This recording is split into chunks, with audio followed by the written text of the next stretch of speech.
Sound check 1, 2, 3.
Finance and Administration Committee for Thursday, April 16th. Thank you for joining us in these cozy corners. I'd like to think that maybe if Council Chambers is our main house, then we're here at the Summer Cottage in 264 to enjoy each other's company.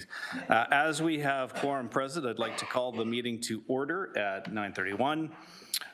In the cottage with us, Councillor Mark Tattison, Councillor Maureen Wilson, Councillor Tammy Wang, Brad Clark, Cameron Crutch, Rob Cooper, Vice Chair Spadafora, and myself. Okay, so we have no ceremonial activities, so we are moving to approval of the agenda. So I'm going to read this verbatim because there's some nuance in the agenda approval this morning.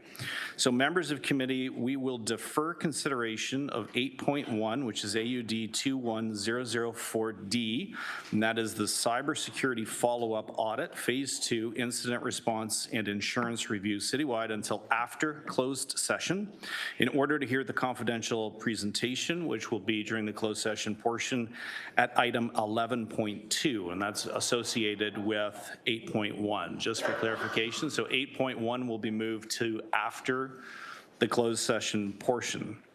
We also have an opportunity, if members have questions on item 11.3, which is the confidential appendix to report FCS 26037, and that is on the public agenda at 8.2. So if members are looking to see the confidential appendix A to the report at 8.2, we would need to defer consideration during the agenda portion until after the closed session, and then we would be viewing that. So I'm looking to members to see if we have a desire to look at the confidential appendix A to report FCS 26037 in the closed session or not.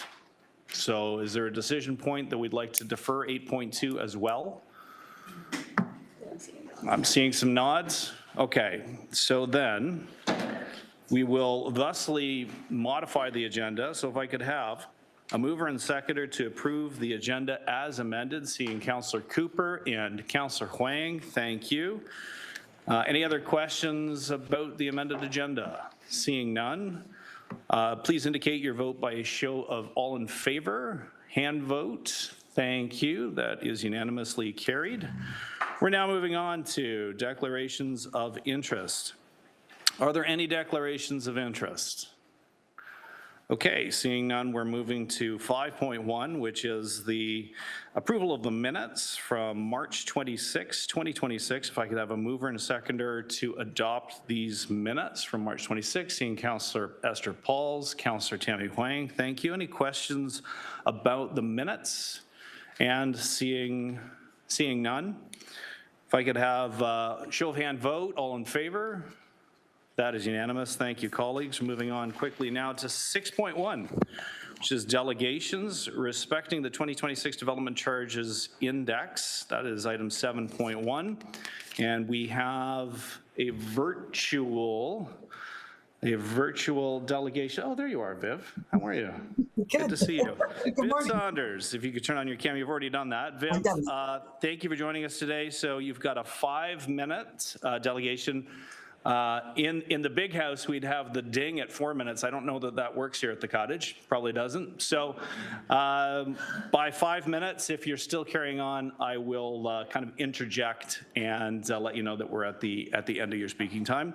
And then we will proceed to questions from members of the committee. Viv, you ready? I'm ready. Can you hear me okay? We can hear you. You got 5 minutes starting now. Okay, thank you. Good morning, Chair and members of committee. For those that don't know me, my name is Viv Saunders. I'm a resident of Ward 10 and at times can be known to be a bit of a critical thinker. I'm here today to speak to the report on the 2026 development charges indexing. Within the report, there are 2 options being presented. After spending quite some time talking to experts and delving into the world of DCs, I've realized that every time we amend our DCs, we are adding pressure to the tax levy. Some of which is not quite so obvious, but it is significant. Tens of millions in 2023, for example. If we look at option 2 on page 5 of 8 of the report, deferring the indexing to June 1st, 2027, there is an estimated $2.7 million hit for the deferral. Staff are recommending the foregone DC revenue be funded as a discretionary exemption. Under our tax policy, Council has chosen to recoup those exemptions from the taxpayers. So a deferral will result in a hit of $2.7 million to the tax base. If we look at option 1, though, which is the option to allow the indexing to occur on June 1st, that comes with an even larger burden on the tax base. My estimate is $4 million in the next 12 months, plus another $3 million annually for every year after that. Again, this is due to policies Council has chosen to adopt in our city. As a taxpayer, I'm not in favor of either option. As a committee, if you are forced to choose between the two, obviously deferring the indexing at this time is best. If you'd like me to provide details on any of this information or share with you another alternative to recoup any foregone DC revenue, which doesn't result in a tax-supported levy, I would welcome your questions at the conclusion of my presentation. Thank you for your attention. That concludes my presentation. Thank you, Viv. So I'm looking to members of committee to see, and I see first up, Councillor Maureen Wilson, please.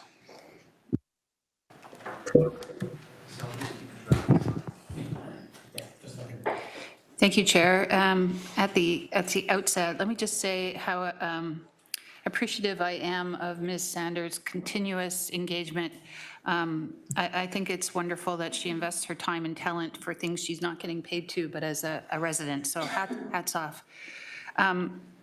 Speak to me like I'm a dummy, which is not too far off the mark, and break down, if you could, your assessment of option 1 and the conclusion that you argue it presents a larger burden, $4 million in the next 12 plus $3 million thereafter.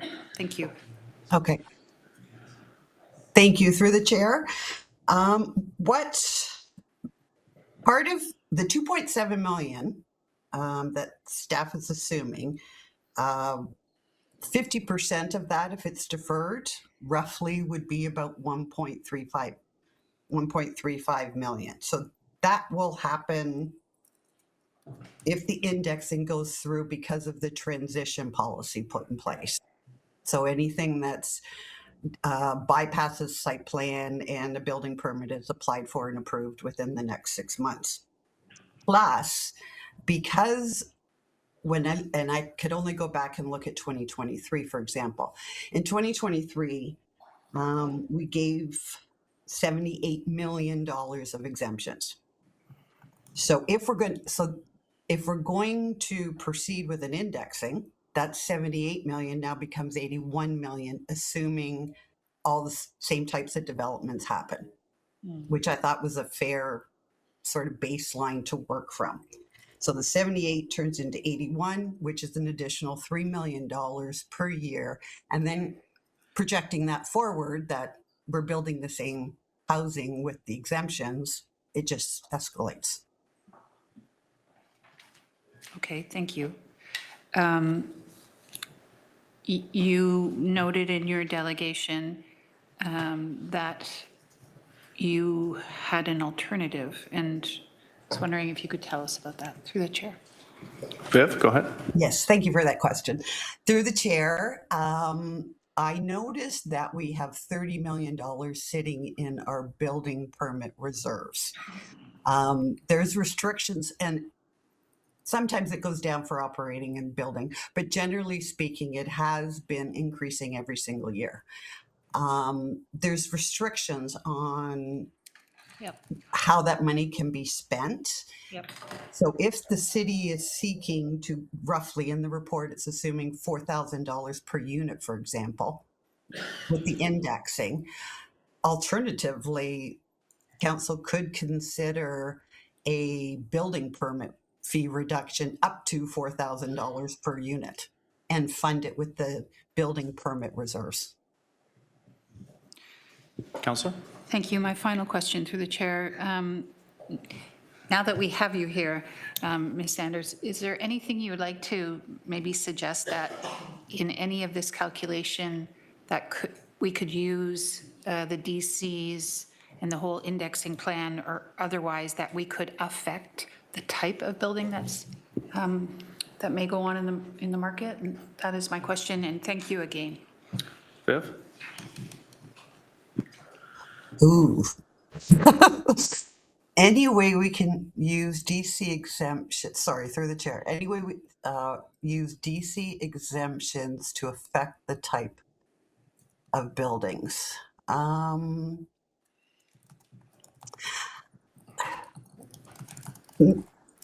Nothing really comes to mind. To be fair, it's outside the scope of this, Yeah, but I just thought while we had you. It's DC exemptions themselves and the policies that we have in place, and statutory DC exemptions primarily, because at last reporting, that represented 50% like residential infill, which is what we want, which is the small stuff, represented 50% of the DC exemption that we're recovering from taxpayers for that particular year. So when I look at that, I'm starting to feel that DC exemptions themselves being funded by the taxpayers for all of the DC exemptions per year, the tax base can't handle that going forward. That possibly it might end up being less expensive for the taxpayers to actually fund the capital projects versus the exemptions. Thank you very much for your delegation.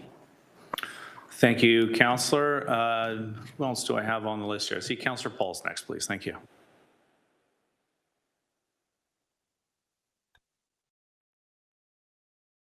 Oh, I thought I had it. Thank you. Thank you. Through the chair, I was just wondering, with the new legislative from the province and federal about DC charges, what's your thought on it, and what on the exemption of DC charges to get more houses on the market and get new builds? Viv? My thoughts on those exemptions are wonderful. I think they're needed. My thoughts on the city choosing to fund them on the tax base, I don't agree with. Of course. Through the chair, sorry. It's okay. Good answer. Thank you. We don't want the taxpayers to pay for it. I agree with you 100%. Again, thank you for coming. And as we learn more about the DC charges, what the federal and province are suggesting, then we will help all the residents, of course. So thank you for coming. Thank you, Councillor Pauls. Checking to see if there's any other questions of members. I'm going to throw it over to Vice Chair Spatafor for a second so that I can ask a question of the delegate. Viv, I know that in some cases other municipalities treat the DC exemption file a little bit differently, and I think I've done a little bit of research and had some conversations. London seems to come to mind as perhaps a comparator that has a different treatment of DCs. Do you have any thoughts on how they do it? Do you have any background on how they deal with DC exemptions, and any suggestions on how the City of Hamilton is a relatively similar size and scope post-industrial city might be able to examine those options? Through the chair, yes. I looked at the London situation. What happened in London for their 2026 budget, because it was a $10 million hit on the tax base. Hamilton in 2026, I think, was 32 million to the tax base. So the London mayor and finance staff in London for years wrote to the minister and finally got confirmation that municipalities, there's nothing in the act that states municipalities have to recoup the DC exemptions from tax base or any other source. What it says is that municipalities cannot recoup it from development charges. So in 2026, the London mayor removed, in his strong mayor's budget, removed the $10 million hit in London and saved the taxpayers. I can't remember what the impact levy was.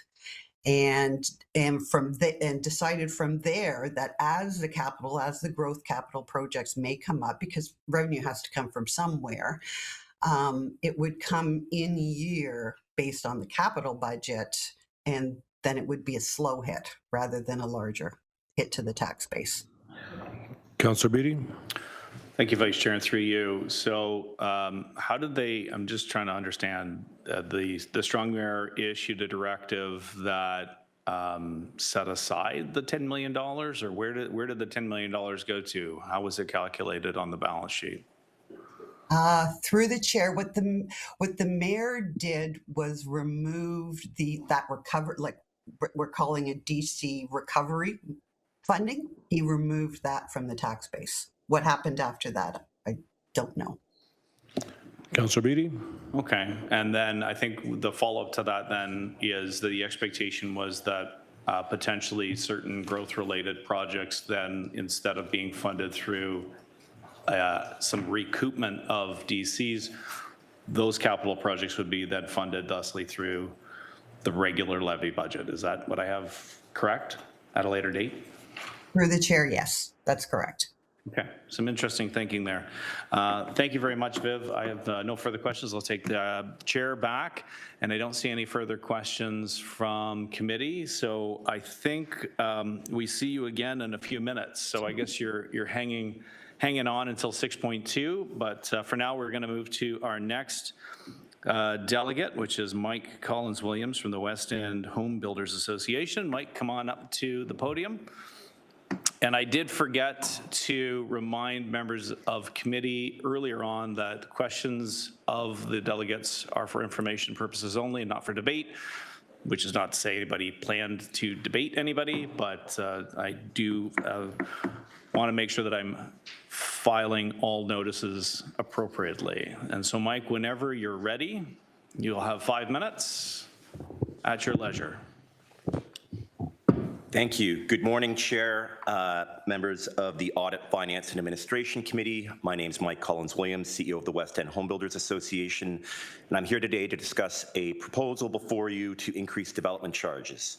It's difficult to believe that we're even having this conversation at a time when housing affordability is out of reach, when residents are struggling to find attainable homes, when thousands of jobs are being lost in the residential construction sector, and when municipalities across Ontario are stepping up to remove barriers to building.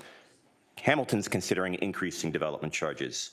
In considering this, Hamilton shows a startling disconnect with the economic reality unfolding around us. We are not in a normal market.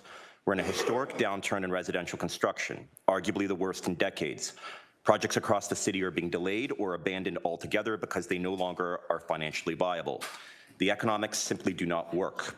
And what might seem like a modest 4% increase can be the difference between a project moving forward or being cancelled. That's the reality. So the question before us is not whether we can index development charges, it's whether we can justify doing so when it will worsen housing affordability, stall new construction, and push investment out of Hamilton. Projects are already having enormous difficulty coming to fruition because it's more expensive to build than the market is willing to pay. Let me be crystal clear. The cost to build a home exceeds what the end consumer is willing or able to pay. The cost of a resale unit is less than the cost of a newly constructed unit, and that's not because developers are asking too much or being greedy. It's because the cost of things like materials, labor, fees, and taxes are putting too much pressure on project viability. Make no mistake, every bit of cost reduction a developer receives is going directly back to the consumer. For decades, Hamilton struggled to attract investment in our downtown, in particular. Staff took a serious look at what was happening, and they worked exceptionally hard delivering programs to turn that around. And for a while, it was working. But we're now at a critical moment and risk losing that momentum we worked so hard to obtain because the city's more concerned with the short-term game of collecting upfront development charges rather than the long-term economic benefits development provides. If projects aren't viable, the city collects nothing. No development charges, no assessment growth, no new housing. We don't move closer to our housing targets, and we continue to lose the momentum Hamilton has worked so hard for. City staff have already presented a clear, practical and responsible alternative to amend the bylaw to allow for a deferral or waiver of indexing. This is not radical, it's not reckless, it is prudence. And most importantly, it signals that Hamilton understands the stakes and is ready to act as a partner to getting homes built. The federal and provincial governments are putting real money on the table to address this crisis. PM Mark Carney has made it clear, by working with Ontario, the federal government is prepared to help cut development charges by up to 50%, lower taxes on new housing, and invest in infrastructure to support municipalities that take action. Let me repeat that last part. To support municipalities that take action, Hamilton needs to take action or they'll be left out of the equation. Premier Doug Ford has been more direct. He stated that if municipalities don't reduce development charges, they should not expect funding. If they do, the province will be there to support them. This is a clear, time-sensitive opportunity. Through programs like the Build Community Strong Fund, backed by $8.8 billion in provincial and federal investment, municipalities that move first and demonstrate meaningful reductions will be prioritized. So what message are we sending if we proceed with a 4% increase? We don't want the funding, we don't want partnership, and we don't want to be competitive. And perhaps most concerning, we're comfortable with fewer homes being built in Hamilton and more jobs being lost. Even considering this path risks signaling that we're out of step not only with the market, but with both senior levels of government and the broader economic reality. This is not just about housing supply, it's about jobs, it's about economic activity, and the entire ecosystem that depends on a functional residential construction sector. You have before you an alternative that aligns with market conditions, aligns with provincial and federal priorities, and actually improves our chances of housing getting built. Hamilton must meet the moment. We must show that we're ready to partner, ready to build, and ready to leave. So I urge you not to proceed with indexing development charges. Adopt the alternative outlined in the report, amend the bylaw, defer the increase. Please take the steps necessary to reduce development charges and position the city to unlock funding, the growth, and the housing that our community so urgently needs. Thank you. Thank you, Mike, for the presentation. I have started the speakers list beginning with Councillor Mike Spatafora. If any other members wish to speak, please just indicate by your hand gesture and I will add you to the list. Beginning with Vice Chair Spatafora.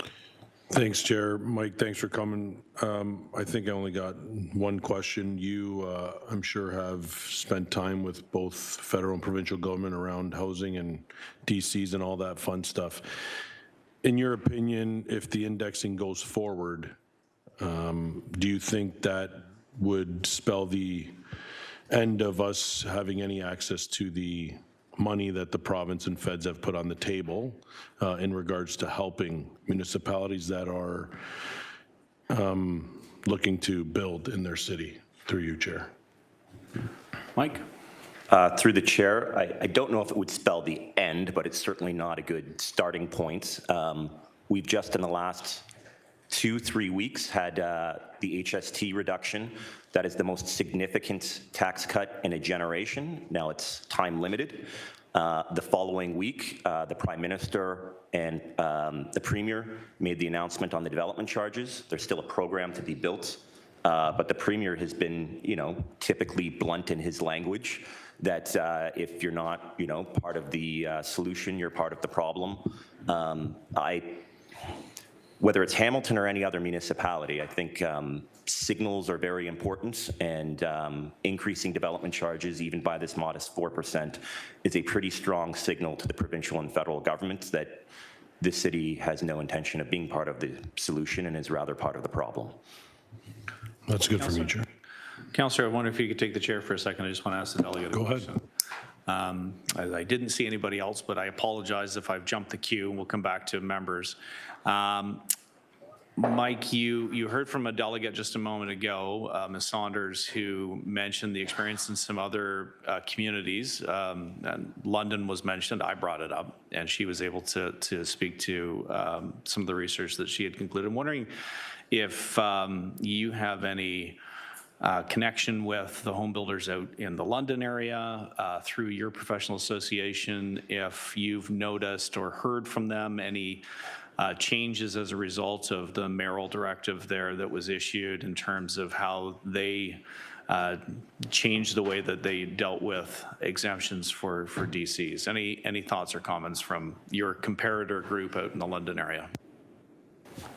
So through the chair, I also conveniently have a letter here from the Deputy Minister of Municipal Affairs and Housing to the Mayor of London clarifying how that the exemptions work. So I'm going to quote from that and then share from a couple other municipalities that from the letter, this was providing clarity that the tax base is not responsible for picking up any of the exemptions.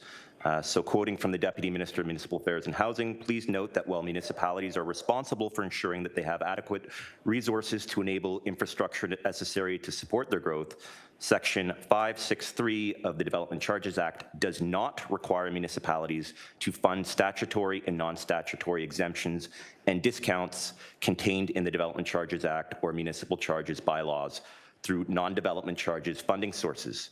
In situations where municipalities are legislatively required to provide full or partial exemptions, municipalities could consider other revenue sources than development charges, such as through property tax revenue, based on what council considers most appropriate. Generally, whether a top-up to the reserve fund under these circumstances is a local decision. So any exemptions, reductions, et cetera, do not need to automatically be funded through the property tax levy. So we've had some progress in London. There are other municipalities like Mississauga and Vaughan that have significantly reduced development charges and are receiving funding support from the provincial and federal governments. A quote from Stephen Del Duca, Mayor of Vaughan: "Development charges have become an unfair tax burden on homebuyers. To many of our residents, in particular young families in our community, we have seen their dream of buying a home so close to where they grew up disappear completely as housing prices have spiraled out of control. We have a housing affordability crisis, and it's time for us to get real about the solutions needed to solve it. Today's decision by Vaughan Council to dramatically reduce our development charges for the foreseeable future is a strong step in the right direction. I urge other municipalities to follow our lead and do the right thing." Thank you for that. Going back to the question, what's the experience of the home builders in London, Middlesex? Have you heard anything from them as to an outcome or change in market conditions as a result of some of the changes made through the mayoral directive? So through the chair, yes, I've heard from my colleagues at the London Home Builders Association and a few of the other municipalities that have made adjustments. It's pretty tough out there in the current market, so the London changes were positive, but they were sort of tinkering around the edges rather than a significant reduction, so they're still in the midst of a pretty tough market environments. We've seen some more pickup in Vaughan and Mississauga because the reductions were more dramatic. I will say, rather than being all doom and gloom, that since the HST announcement was made a couple of weeks ago, we've had a couple of members report that they've seen significantly increased traffic in sales offices, and the HST's reduction is working. There is some more sales activity. Okay, thank you. Through the vice chair then, just specifically the London experience, still a work in progress. I think I could categorize it as that, but you're seeing that the Vaughan experience with the deeper discounts has led to more dramatic changes in the market out there. Through the chair, it's been positive in London, but again, it was sort of tinkering around the edges, so it's not a massive change that would result in massive changes in the market. Okay, understood. Thank you. I'll take the chair back, and I have Councillor Brad Clark up next, please.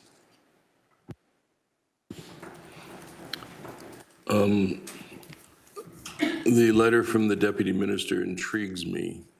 So the Deputy Minister is referencing the provincial statute in that any exemptions, there's no requirement to offset it with what? Mike? Through the chair, I'm happy to leave a copy behind and send a copy of the letter to all members of the committee. The city was seeking clarity that if they provided discounts or exemptions, if they automatically had to top up the reserve fund through the property tax levy, and this was clarity that that was not the case. Councillor? But the municipality, so let's just back up for a second. So I'm clear on what I understand. We do a background study that is fully consulted with developers and the development community. Many of them sit around the table on the committee. Every 5 years, we generally do that development background study. And it shows through accounting exactly what the cost would be to put the infrastructure in place to sustain these new builds, and how much would be on the local community and how much would be on the new development. While the Act does not say that we have to offset that exemption, the municipality is required to comply with PSAB rules on accounting, which says if you're going to give an exemption of $300 million worth of development charges, for example, then it's not magic money. You have to find an offset somewhere. And generally with the municipalities, it's either reserves, if they have reserves of that magnitude, or taxpayers. So that's my understanding. Your comments on that, please? Mike?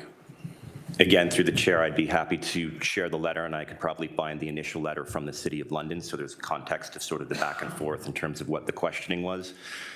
In terms of funding the infrastructure, yes, the infrastructure does have to be built. That's in the background study. We know that there are significant funds available in the City of Hamilton's DC Reserve Fund. Those have been increasing every year, although to be blunt, we don't know the last couple of years, because my understanding is due to the cyber attack, there has not been a release in what the development charges DC reserves are since the end of 2023. At the time, I believe it was around $580 million, which was an $80 million increase from the previous year. So we've been paying into the reserve funds for years, and the reserve funds seem to keep going up, up, and up. So I think there's a question, too, of the amount of money flowing in and the amount of money flowing out. What some municipalities have done, in particular Burlington, in terms of being able to reduce or push off DC increases, is they did look at their capital plan in their 10-year reserve fund study, and recognize that there were a couple projects in year 8, 9, and 10 that were realistically unable to actually start construction or be built. So they took a very realistic look at what was in those background studies and pushed some things out to reduce the pressure on development charges. And there are also other sources of funding, grants, et cetera, from senior levels of government. And I think the announcements in the last couple of weeks indicate that in the future, there will be a much more significant role for senior levels of government in helping support funding of infrastructure. Councillor? Thank you. One last question. I've been around the table a while, and I've watched development charge exemptions be applied for different projects within the municipality. And to my knowledge, in all of those projects, there was not a reduction in the cost of the units or in the rent or the condo fees or anything. It was market value. So while we gave the exemption, there was not a quid pro quo with a reduction in housing costs.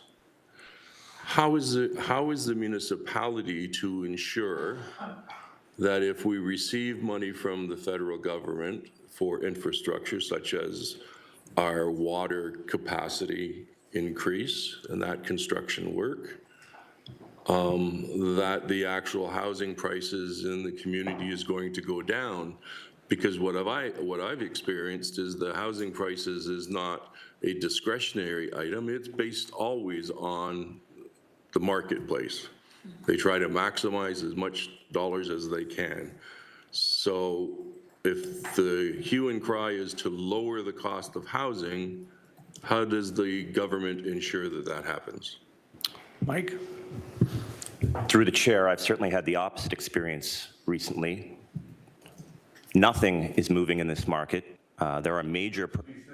Chair, we're talking about a normal marketplace, not the current economy. My question is, I mean, absolutely, the exemptions that we gave out in the last 2 years, the market has crashed, housing prices have gone down. None of that is as a result of the exemptions. It's the market. The HST that's just come off, you can look at any price list anywhere in the province, and the price list have the before and after. Our members are cutting their prices to try to move units. The cost to build and the taxation on housing has absolutely skyrocketed. The cost to build and the cost of housing in Ontario is higher than basically any jurisdiction in Canada, except for Vancouver, which also has very high development charges, and is far higher than anywhere in the United States. You can buy a brand new home in many states, Texas, for less than the taxes here. There have been clear impacts over the last decade in terms of the run-up in taxation and the run-up in housing prices. They are directly connected. They are directly correlated. Bill 98, which was just tabled 2 weeks ago by the provincial government, does include changes to how development charges are to be disclosed. So all agreements of purchase and sale going forward will have municipal development charges clearly broken out. Most developers do that anyway, but it'll now be a requirement so that there's clear disclosure as to the taxation embedded into the cost of housing. There are ways, legal means, I believe Mississauga or Peel, I can't remember which, you'll have to excuse me, I don't have that in my notes in front of me, but their development charges, reductions, and exemptions are, again, clearly broken out in the agreement of purchase and sale, and there's legal agreements by which those are 100% passed on at closing. Okay, thank you, Mike. Councillor, you can go on for a second time if you have follow-up questions. I've got a healthy list now. Starting with Councillor Huang, please. Thank you. Mike, you made mention of Vaughan, and they have that 100% exemption currently. They only started that in February of this year, right? And then it's, could you just give us a sense from Vaughan how their housing starts are, given what they've already implemented? Mike? Through the chair, the more significant exemption occurred just this year. About a year prior to that, they brought their DCs back down to 2018 rates. I don't have the housing starts in front of me, but they've definitely seen a small tick up. It's not been huge because there are other factors, but they've definitely seen some pickup. Again, I think the mayor's quote around that was he'd rather get half of something than all of nothing, but they've certainly upped the ante in terms of more significant reductions. Housing starts are a lagging indicator, especially on the high-rise side. So, you know, Hamilton last year, our housing starts actually weren't that bad because on the high-rise side, you've got sales that would have occurred in 2022, 2023, 2024 that result in a start in 2025. I do have sales numbers for Hamilton, and they're about 90% off of what they were a few years ago. So the sales are the future indicator of activity. On the high-rise side, you need to probably get about 70% pre-sales to get in the ground. On the low-rise side, you can move more quickly. But, you know, in 2022, Hamilton had 1,681 sales. In 2025, 240. You know, that's across the entire city. That could be what is in one building years before. So my concern is that the sales, even if we turn things around this year, we're hardly going to have any housing starts the next couple of years, which then leads to hardly any completions in 28, 29, which inevitably leads to housing price increases. Councillor? Okay, thank you. Through you, Chair, just a question around looking at, very similar to Councillor Clark's sort of question, is that the market and the economic situation today is affecting everyone, not just in Hamilton. However, from my understanding, Vaughan and Burlington were significantly down. This is why they had to pull several very large triggers like these 100% exemptions. Hamilton has already been looking at a 20% decrease. We've already been looking at several of these levers. So when you see your other counterparts and they're speaking about this. What is their sort of thought process on the slow and steady versus some of these are drastic changes in that, and it must be hard for the home builders to account for any of these big changes. So how, I think I'm still trying to figure out my question here. Chair, I think the question I'm trying to see is that for us to institute these really large changes, I feel like we've been on a fairly steady state. So I'm trying to, I may have to come on a second time. I'm still trying to formalize what I'm trying to get at Okay, here. I appreciate that. Take an extra moment. We'll come back to you on the second time list. We're moving on now to Councillor Maureen Wilson, please. Thank you. Thank you for your delegation. I think one of the things I'm just would appreciate your insight into, because I am struggling with it myself, is in my reading of the housing system, it's been stated numerous times by these different authorities that the price of new private housing stock is set by existing homes of that type in a specific market, not new ones. Could you respond to that? Mike? So the average resale price in most markets is typically lower than the average new price because you've got sort of depreciation, older assets and whatnot. They would not be built to the same standards as new homes. So that's typical that new homes are a bit higher. I think one of our challenge right now is the price of a resale, the market price is so much lower than the cost to actually build and deliver new housing, which is essentially why the market has come to a standstill. So our basic, you think of a factory creating widgets, the new widget coming off the assembly line at the end, the cost to construct that exceeds what any existing widget out in the marketplace would be. And, as I said to a previous answer to a previous question before, there has been a massive run up in development charges over the last decade. I think on average over 300%. I mean, we've got numbers, Toronto over the last 25 years, they're up 5,000%. Like these are not, this has massively contributed to the unaffordability problem, and the existing resale did not have those kinds of charges on them before. And it's not just development charges, that's the number one thing, but HST is not charged on resale, so that's a significant component. You do have the land transfer tax on both.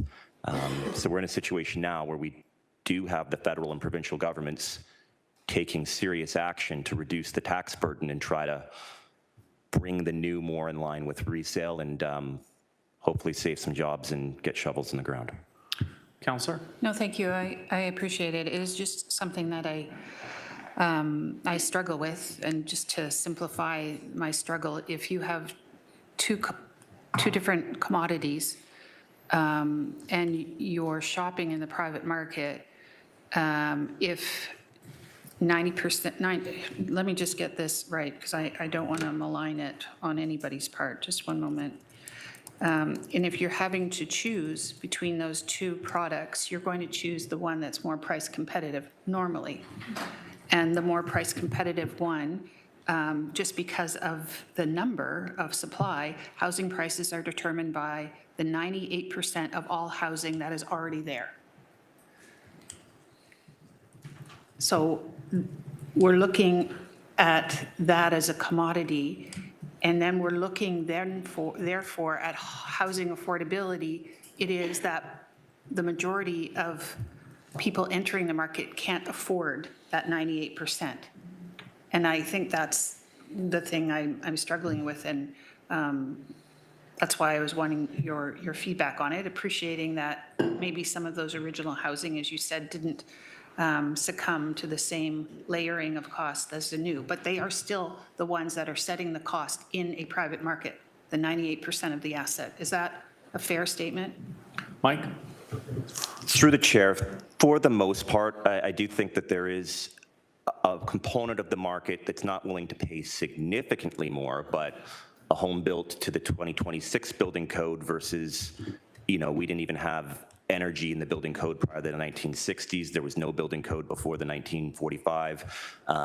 So the products being produced today are generally of superior quality, and there is a premium. Folks are generally willing to pay for that, but it's become so out of whack or out of line in terms of comparable products. I'll take a high-rise example. The cost to build and actually deliver a unit, be it land, materials, labor, taxes, in Hamilton for a high-rise is around $1,000. Maybe you can squeeze it down to $900 a square foot. On the resale, you can get units for between $600 and $700. It's just so, the cost comparison is so out of whack now that nothing pencils. On the high-rise side, it's even worse in Toronto and Vancouver. And, you know, a significant component of that is development charges, HST and whatnot, but also there are other factors that government doesn't control, materials and labor, et cetera. So that gap, that delta between resale and new is a problem. And in the long run, you know, we talk about population growth, which is slowed now, but eventually will tick back up. We still do have a housing supply shortage. So, you know, in the previous decade, part of the pressure on resale was there was simply not enough homes available in the marketplace to satisfy population growth, and that put a lot of pressure on the resale in terms of the previous run-up, and now we're in a very different situation. Thank you, Mike. And Councillor, if you want to go on for a second time, happy to oblige. Okay. Moving on now to Councillor Cooper, please. Thank you, Chair. Thank you, Mike. Really appreciate being here today. Just got a couple questions for you. One is, are you aware of any other municipality in Ontario right now that's indexing their DC fees? Mike? Through the chair, they're generally all happening around the same time, so this debate is occurring in other municipalities at the exact same time as here in Hamilton. I know that Ottawa just bumped theirs up. I believe Toronto's looking at freezing them. It's sort of a mixed bag across the province, but generally this Statistics Canada indexing typically occurs in the spring, so the same conversation is being held elsewhere. Okay, Councillor. Thank you. Thank you. So it'd be fairly typical, 4% kind of thing they're talking, and it's just up to the individual municipalities in terms of what direction they're going. Is that the general feel to it all? Mike? Through the chair, the Statistics Canada Building Construction Price Index is sort of what we're talking about today, and the decision. I know we've had some conversations more broadly today about development charges, but the decision before you today is really to move forward with 4% or not move forward with 4%. But that's not through the background study. It's not something specific to Hamilton. That's the number that's being discussed in any municipality. Councillor? And I don't want to put you on the spot. Just ask this question. If you know, fine. If you don't know, that's fine.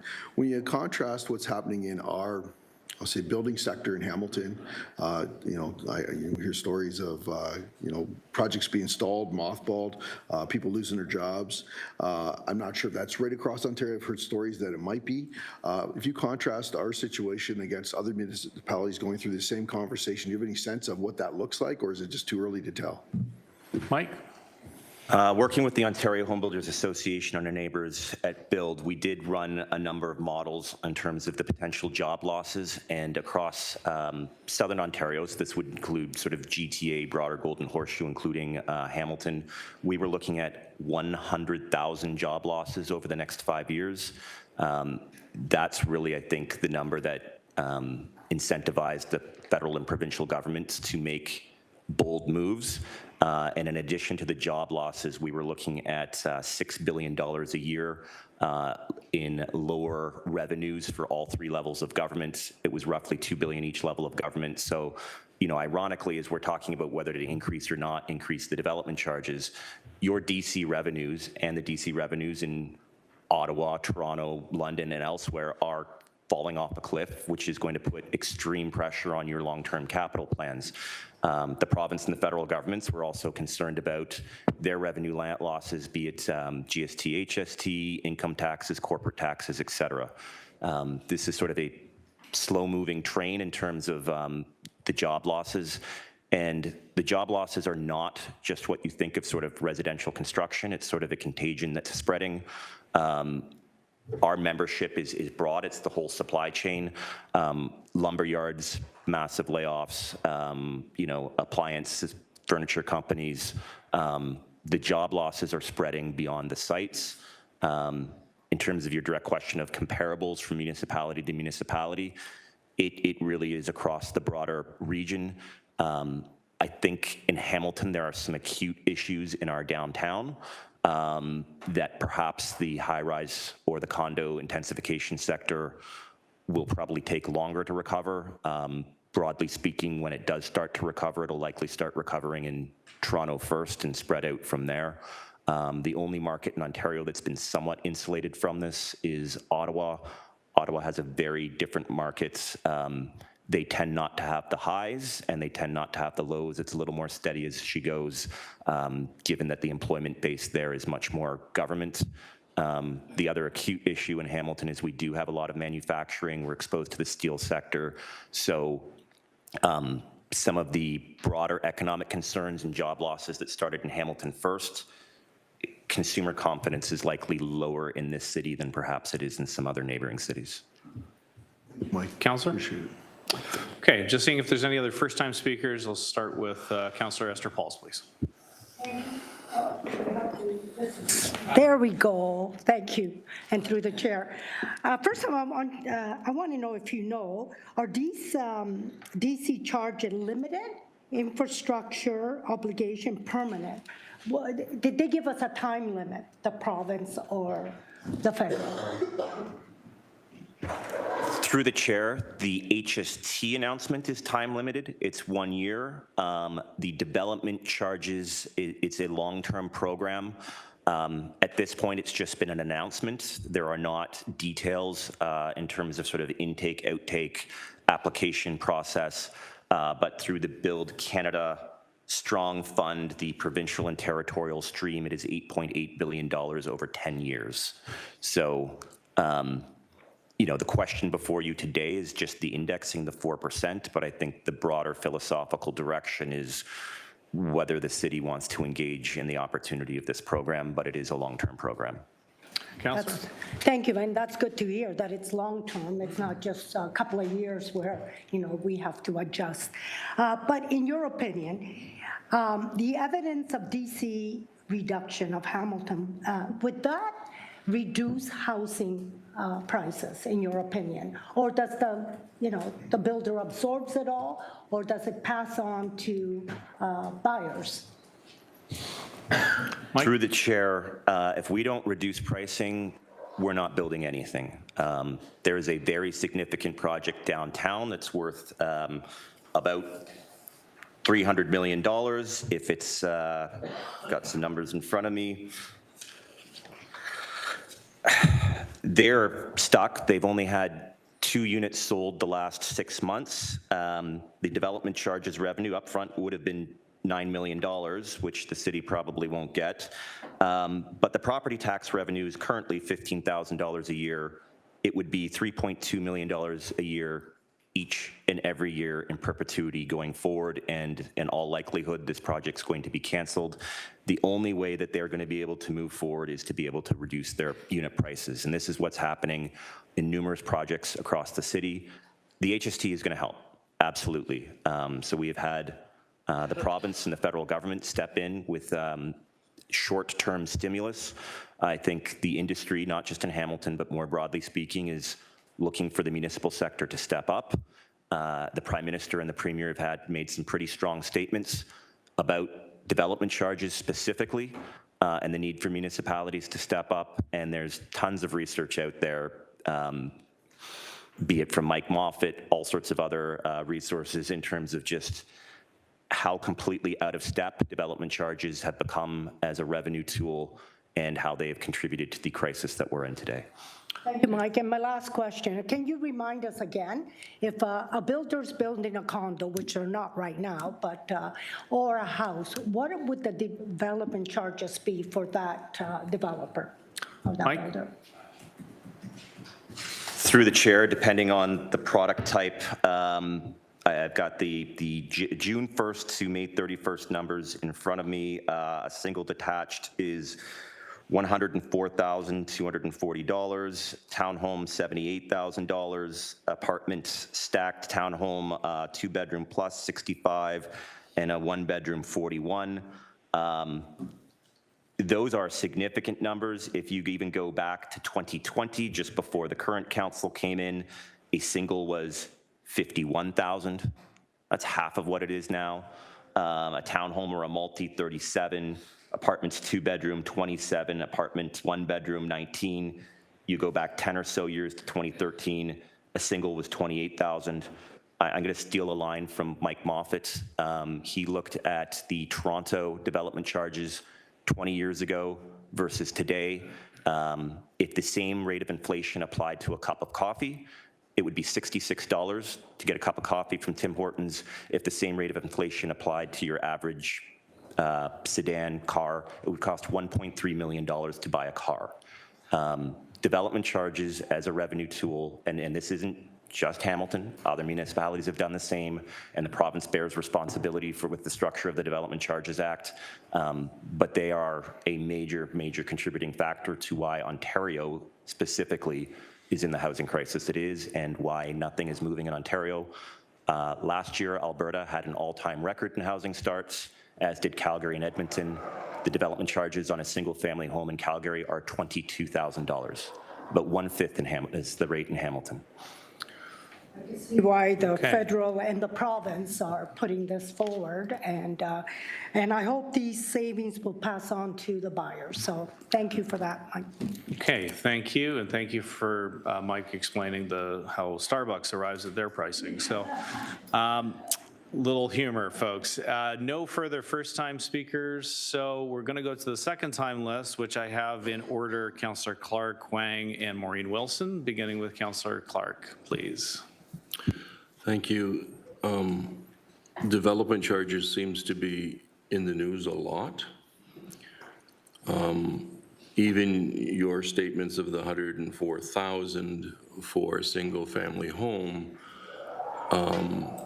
just a short couple of years ago, those single-family homes were in excess of $1 million. So 90% of the house had nothing to do with the development charge. And I'm concerned that the narrative seems to be, I'm providing context, Chair, that it's the development charges that is causing the downturn in the housing market. And yet, in my communications with several experts, it's not just the housing prices that are deterring buyers. It's the changes to the financing rules with the banks. It's the changes to the interest rates. It's mortgage defaults. It's job forecasts. It's tariffs. It's consumer confidence in the economy. It's a full-blown hurricane of economic bad news that's spinning around us. And we seem to be only blaming development charges. And I guess what frustrates me is everyone around this table agrees that the infrastructure needs to be built to enable these developments. The development charges is a representation as to what those legitimate, authentic costs are. The development charges, when we receive them from developers, they go into a reserve, and then we spend that on those developments as the infrastructure comes online. Do you think, after hearing what I'm saying, I'd like to hear your comment as to whether DC's is really the boogeyman in the room for the economy and for the housing market, because it seems to be there is several things happening that is affecting the downturn in the housing market, much of which is well beyond this council's control and your control, quite frankly. Thank you, Councillor. Mike? Through the chair, respectfully, I'm here today deputing on a report about the City of Hamilton increasing the development charges. If I was at Queen's Park deputing on the Planning Act, or at Parliament Hill deputing on OFC or banking regulations, I would be speaking to the issues around the banking regulations or the issues around the Planning Act. What you have before you today is a report to, yet again, increase development charges in Hamilton, and that's the focus of my deputation. I would absolutely acknowledge that there are other challenges and problems within the housing system, although I do think that development charges, and a lot of economists and housing policy experts are pointing to development charges, specifically in Ontario and the lower mainland of BC, is being completely out of step in terms of the structure and design versus other jurisdictions in Canada and the United States. And that is part of the reason why this region is far less affordable than any other region. You've made a number, through the chair, of comments around the markets. I'm a little flabbergasted by the notion that taxation does not affect pricing. The average income is higher in Calgary and Edmonton. So theoretically, then builders or developers, if they could just charge whatever they wanted, housing should be more expensive there. Housing is far less expensive in Alberta because the tax burden is far less expensive. The planning system is easier to get through, and the land supply is much different. So our pricing does not just reflect a so-called market of what people are willing or not willing to pay. Our pricing is very much reflective of the broader taxation and regulatory system by which housing is produced. Again, I would go back that in Calgary and Edmonton, the average incomes for their residents are higher than the city of Toronto, higher than the city of Hamilton, also higher than the city of Toronto, yet our housing is much, much more expensive, and our taxation on housing is much, much, much higher. Okay, Councillor? Follow up. And I take everything that you're saying, and as always, I really appreciate your candor, and we have some excellent discussions. So you're correct, you're deputating on an annualized increase to DCs that is in a bylaw that is simply being reported to us, and that increase is based on the increases that are occurring in terms of materials. Likewise, developers and builders are having to pay an increase in material costs, wood, steel, etc. Do they just say, no, we're not going to pay that extra increase? I struggle. How does the municipality then, we just deny that there's actual an increase in the material costs, the steel, the wood, all of the things that we need to actually do the work that we need to do? Say we're just not going to increase it 4%? Mike? Through the chair, I would not be here on an annual increase most other years. This is a different year. There's a reason I'm here today. And this is hot on the heels of the province and the federal government making some pretty significant announcements and pleading with municipalities to actually be partners. We're asking that you consider the alternative put forward by staff to not make the 4% increase. With respect to material and costs that my members are experiencing, there's some upward pressure, but there's other areas actually where there's downward pressure. And it's actually not the greatest news, but the downward pressure is labor costs are going down. Why are labor costs going down? Because people are losing work and they're desperate. So there are some material costs, which, steel's gone up, concrete's gone up, wood is sort of modified. So these are North American markets in terms of those prices, but the labor market is very much local. So we are seeing, as I said, some costs going up, but we are seeing some costs go down. Okay. Thank you. I appreciate the latitude, Chair. It's been a very interesting discussion. As always, I appreciate Michael's inputs on this. It really does help talk it out. Thank you. Thank you, Councillor. Councillor Huang is asked to be removed from the second-time speakers list. Councillor Wilson is also asked to either chop off her own head or be removed from them. That's a little humor, folks, a little humor. We're at the cottage. We're no. Everything's fine. Everything's fine. So there are no further second-time speakers. Thank you very much, Mike, for your delegation today.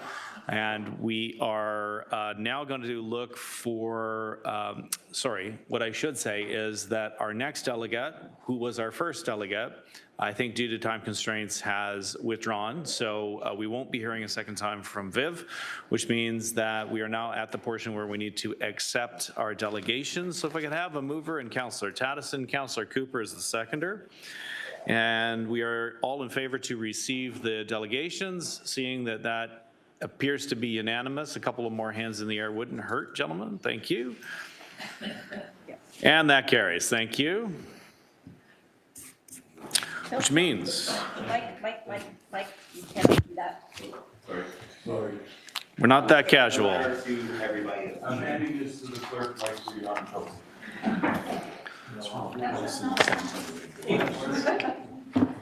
Thank you. Okay, we're moving on now to item 7, beginning with 7.1, which is FCS 26032, the 2026 Development Charges Indexing Report. I would imagine that there could be some questions for staff on this. I see, well, first off, would committee collectively like any kind of an overview? No, I'm seeing no. Okay.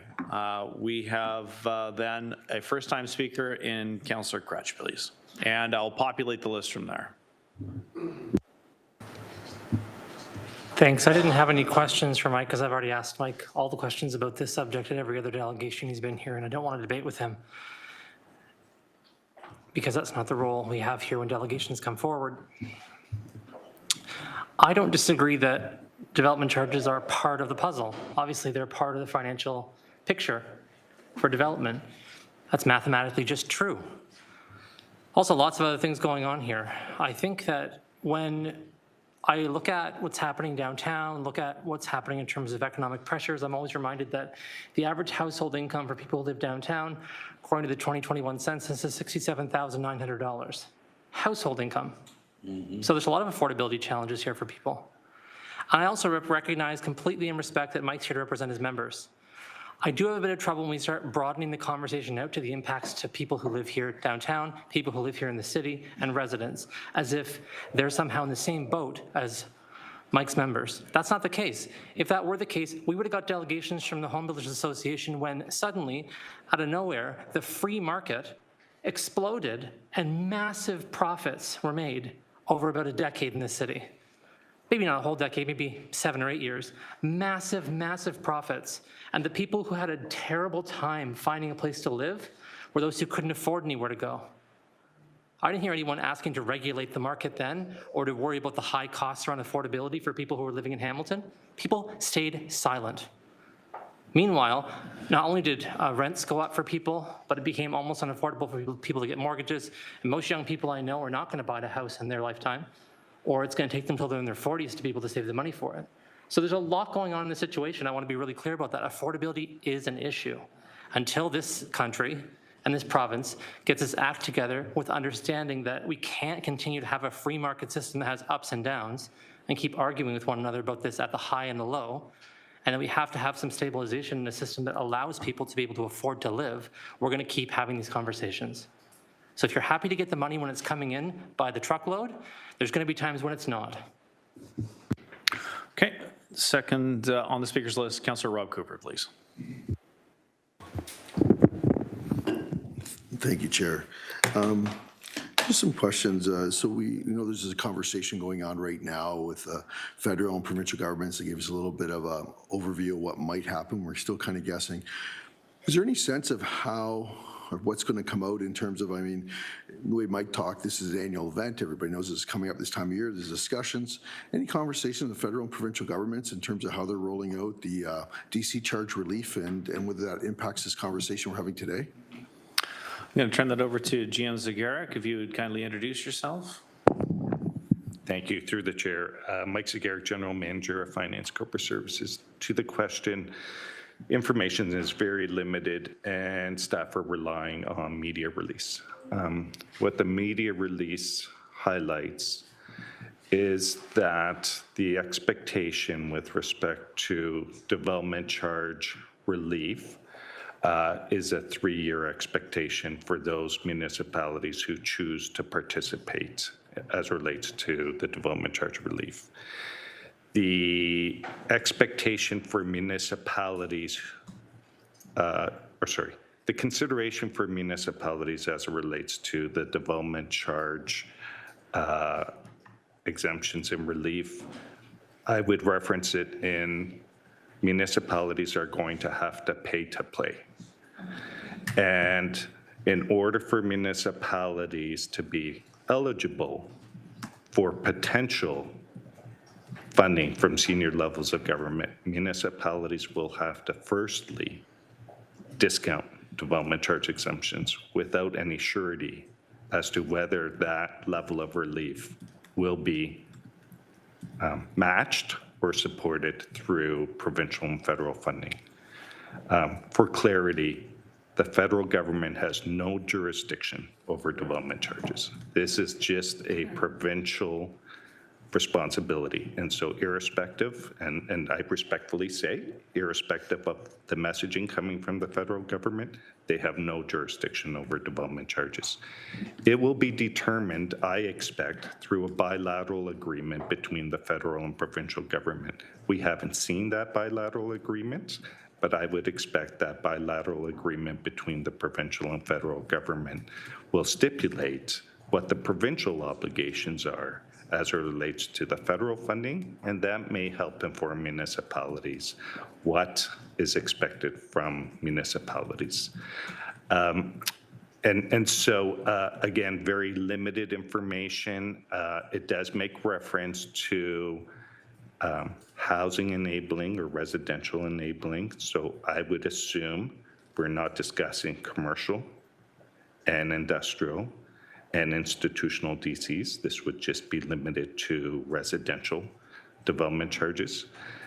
And with respect to how those municipalities, the media release makes reference, municipalities will be prioritized by federal and provincial governments and will be considered in that prioritization exercise based on what measures municipalities have taken to date. It is not clear how senior levels of government are going to go through that prioritization exercise. There's some reference to affordability and housing prices, but again, not clear in terms of how municipalities will be prioritized, considered. I think there's a number of significant questions, but in order for a municipality to consider participating, not knowing if they're going to be on a priority list, that represents a significant risk to municipalities. So in summary, very little details, no legislation, no regulations. We are just interpreting from a media release. Councillor? Thank you, Chair. Thank you, General Manager. You know, Mike, when he delegated, he mentioned the idea, and we hear it often about the amount of development charges we have. I'll say, what do you call it, reserves in the bank, whatever terminology you want to use for that. And 600 million, roughly. He mentioned 580, so, you know, 580, 600. And so, you know, one of the options not offered here is the fact that, hey, we have this $600 million. Maybe we can pass on the year because, as Mike mentioned, it's a critical year in the industry, a lot of jobs in play, affordability, shut the industry down, going to be a bit to start it up. You know, why was that option not presented in the sense that, you know, we have $600 million. Do we really need to raise it to 4% this year because we have all these development charges people are looking at that we haven't spent? Maybe it's earmarked, I don't know, but just interested in thoughts around that as well. Is that a viable option to look at that and say, well, maybe we can take a year off from doing the inflationary increase? General Manager? Yeah. So through the chair, the municipalities have the option not to index. To continue to index and offset it through development charge reserves is not an option. I will say, and I've said in the past, development charges is such a legislated and regulated exercise it very much prescribes to municipalities how development charges and the exemptions and discounts are paid. The legislation is clear. Development charge discounts and exemptions can't be borne by the development community. And therefore, to apply DC reserve funds, which were paid by the development community to offset the cost of indexing or to pay for development charge exemptions and discounts, is not eligible under the legislation and regulation. It has to be borne by taxpayers and ratepayers, and so that is the alternative municipalities have. Okay, Councillor, you're at the end of your 5 minutes. You're welcome to go in for a second time. I'm going to go next to Councillor Mike Spatafora, please. Thanks, Chair. Mike, do you, and you might not have this information, so apologies if you don't, but you project a DC revenue, I think, every year based on what we're thinking might come in. Like, do we have something in our budget for 2026 that you're expecting the city to receive from DCs? Through you, Chair. Okay, GM? Through the chair, we do. I apologize, I don't have it before me, but I believe it's somewhere in that $48 million mark in total. And we would have adjusted it based on our experience around the pace of growth in 25 and forecasting in 2026. If I can, I'd like to, in terms of positioning that 48 million relative to how the municipality already supports development as a whole and the residential development sector. In 2025, our development charge exemptions, and these are still unaudited exemptions, are forecasted at approximately $75 million. Almost 80% of that, 60 million, is for the residential sector. That is for residential intensification, for not-for-profit, for housing affordability, for long-term care. So this municipality provides in the ballpark of $60 million based on 2025 performance on development charge exemptions. So relative to what we've collected, you can see that that is significant, and I'll highlight it's significant in part because the provincial government forces us to provide this level of statutory exemption. Thanks for that. So the index that is proposed is 4%. The announcement from the feds in the province, I thought I heard you say that it seems like, from whatever minimal information we have, that it's going to be strictly on the residential side. So I think over the last couple of years, I would say the majority of our DC income came off of commercial and industrial, especially like this year and last year. I don't know how many residential units we've been pushing. But so the 4% indexing is going to go across the board on all DCs, or is it specific to certain ones? Could we chop it up differently? How does the indexing work? GM Zagar? Yeah. Through the chair, it would apply to all of the development charges. I would have to take it away in terms of statutory, whether or not a municipality could choose specific classes or sectors to pass it on or provide a discount or relief to others as it relates to indexing. We do that with respect to development charge exemptions and discounts, but with respect to the indexing, and then as well in terms of if that were to be a consideration, how we would operationalize that in the context of the bylaw.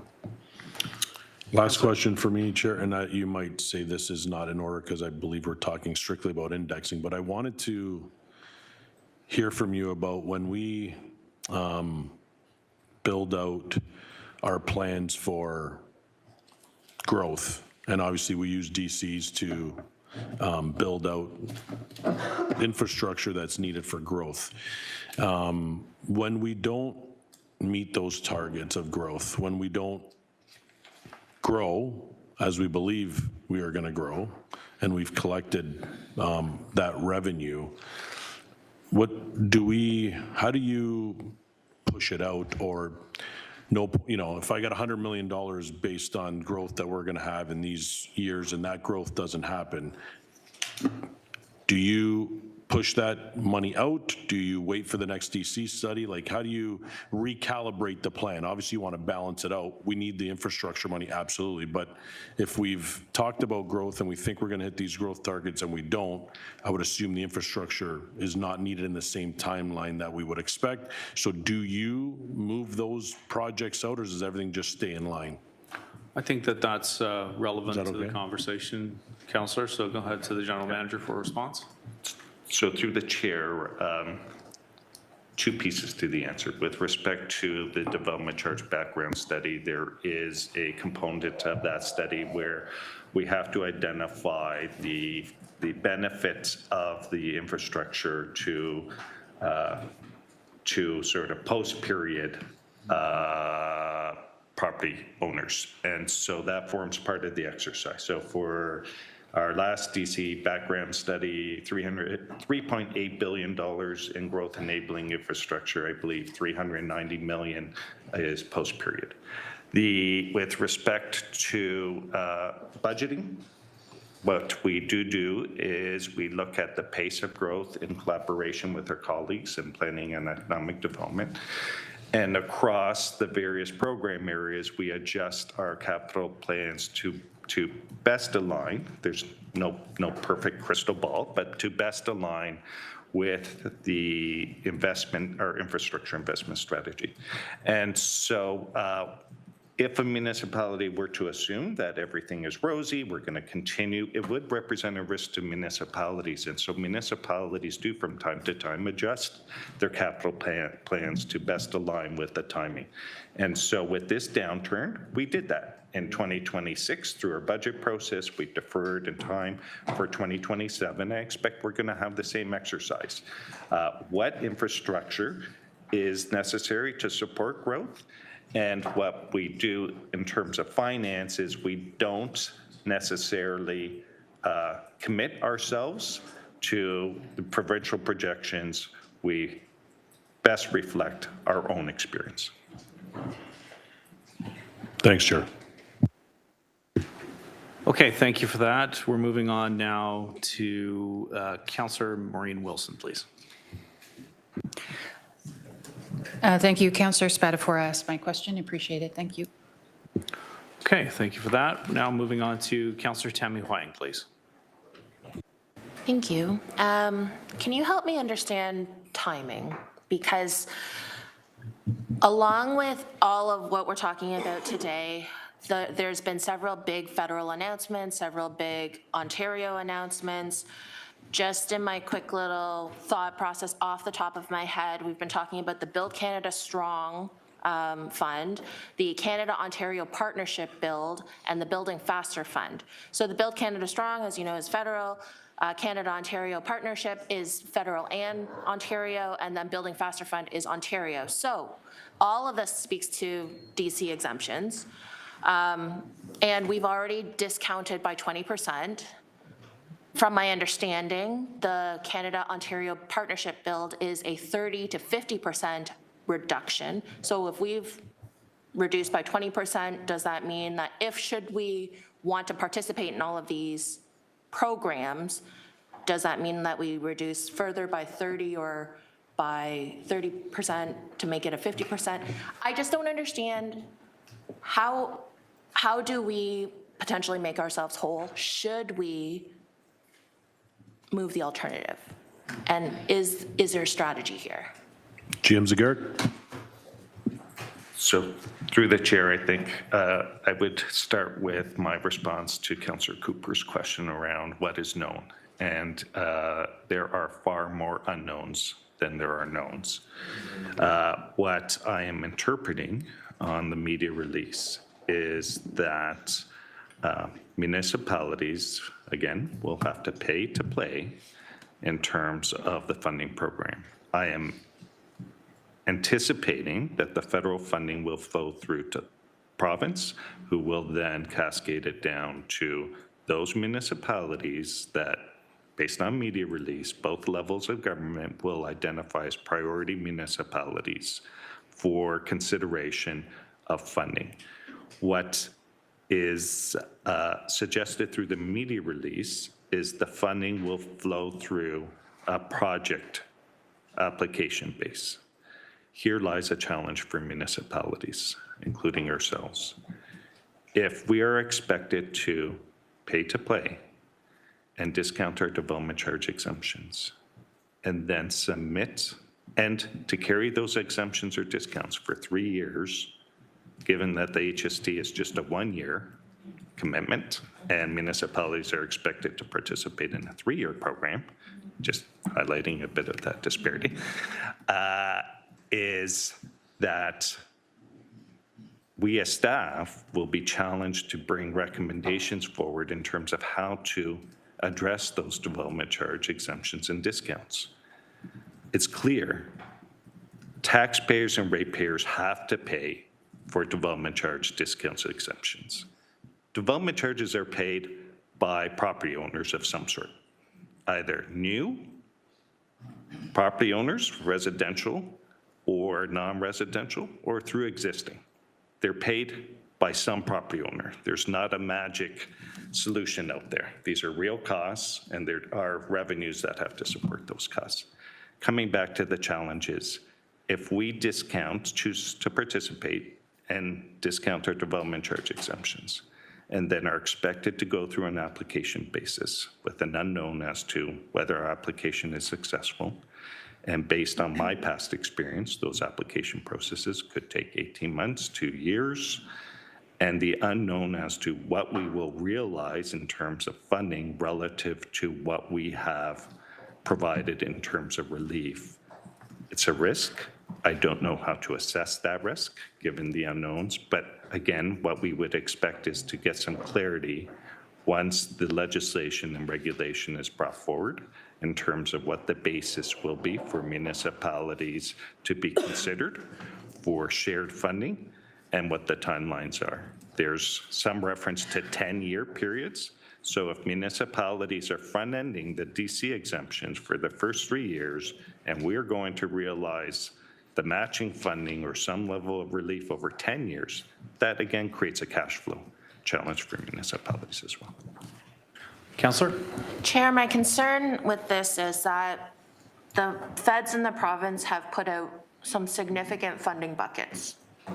Clearly, we don't have any of the details on those. However, we are being up against a timeline today to make a decision.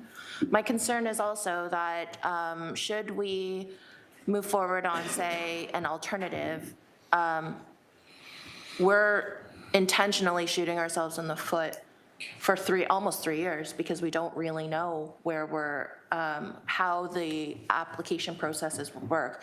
Frankly, we also don't even know if any of these programs talk to each other, and we also don't know if we're able to stack any of them. Because at this point, we are seeing a significant double-digit millions deficit that has to be borne on the backs of property taxpayers.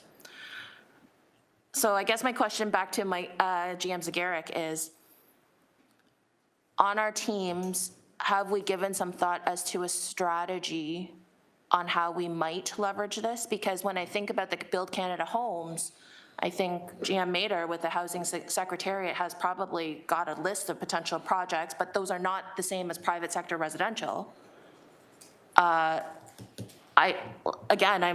struggling with this because there are these really big funding buckets that keep being dangled in front of us, and the province has told us multiple times they're supposed to make us whole, but yet they keep changing the goalposts. So I'm not really sure how best to move this forward, given that we're up against a deadline today. So again, GM Zagaric, could you tell us, have you thought about a strategy on how we might do this? Okay, and not to interrupt the flow, but that is the conclusion of your time as a first-time speaker. Happy to put you on as a second time, and when we conclude, we'll be moving on to Councillor Mark Tattison. GM? Yeah. So through the chair, staff have given some thought to the alternative, and the alternative in the context of how senior levels of government are behaving now, and more specifically, these senior levels of government. These senior levels of government are prioritizing municipalities who have some level of alignment with their priorities. And it's clear from the media release that in order for a municipality to be prioritized as it relates to some level of funding from the provincial and federal governments, those municipalities that have provided will provide development charge relief of some sort will be prioritized. So while the reference to the media release is through the 30 to 50%, I would hope that the municipality of the city of Hamilton would be recognized for the temporary development charge relief that we brought in 2025. So in the context of senior levels of government are prioritizing municipalities as it relates to those that are providing relief, I think that is a consideration as it relates to the alternative. Whether or not that will garner any favorable level of support, I can't say. I'm just interpreting from the media release and the messaging in the media release.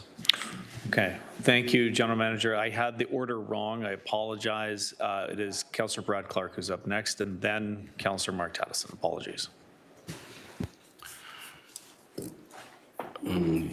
Deputy Mayor GM Zagaric seems to be emphasizing this mindset of a pay to play in order to receive the funds from senior levels of government. While he was saying it, my mind flashed back to the old organ grinders with their monkeys on the street corners. And the organ grinder is saying, "Dance, monkey, dance," and municipalities are the monkeys. The money's there. You just got to reach it. Come on. It's incredibly frustrating. Just a couple of quick questions. First, have you seen the letter that Mr. gave us from the Deputy Minister? GM Zagaric? Through the chair, I have. And I think Councillor Clark, you summarized it quite well.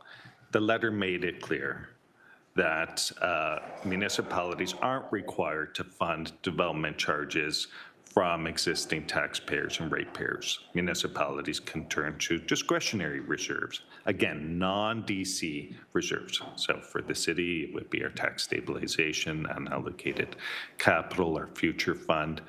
But the letter went on to be clear that municipalities are responsible for funding growth-enabling projects. And so I don't know specifically what the City of London has done, but I'll just remind committee members, we are continuing to have to address a development charge exemption legacy. So post-amalgamation, we exempted DCs and we didn't fund development charges. And here we are decades later still funding.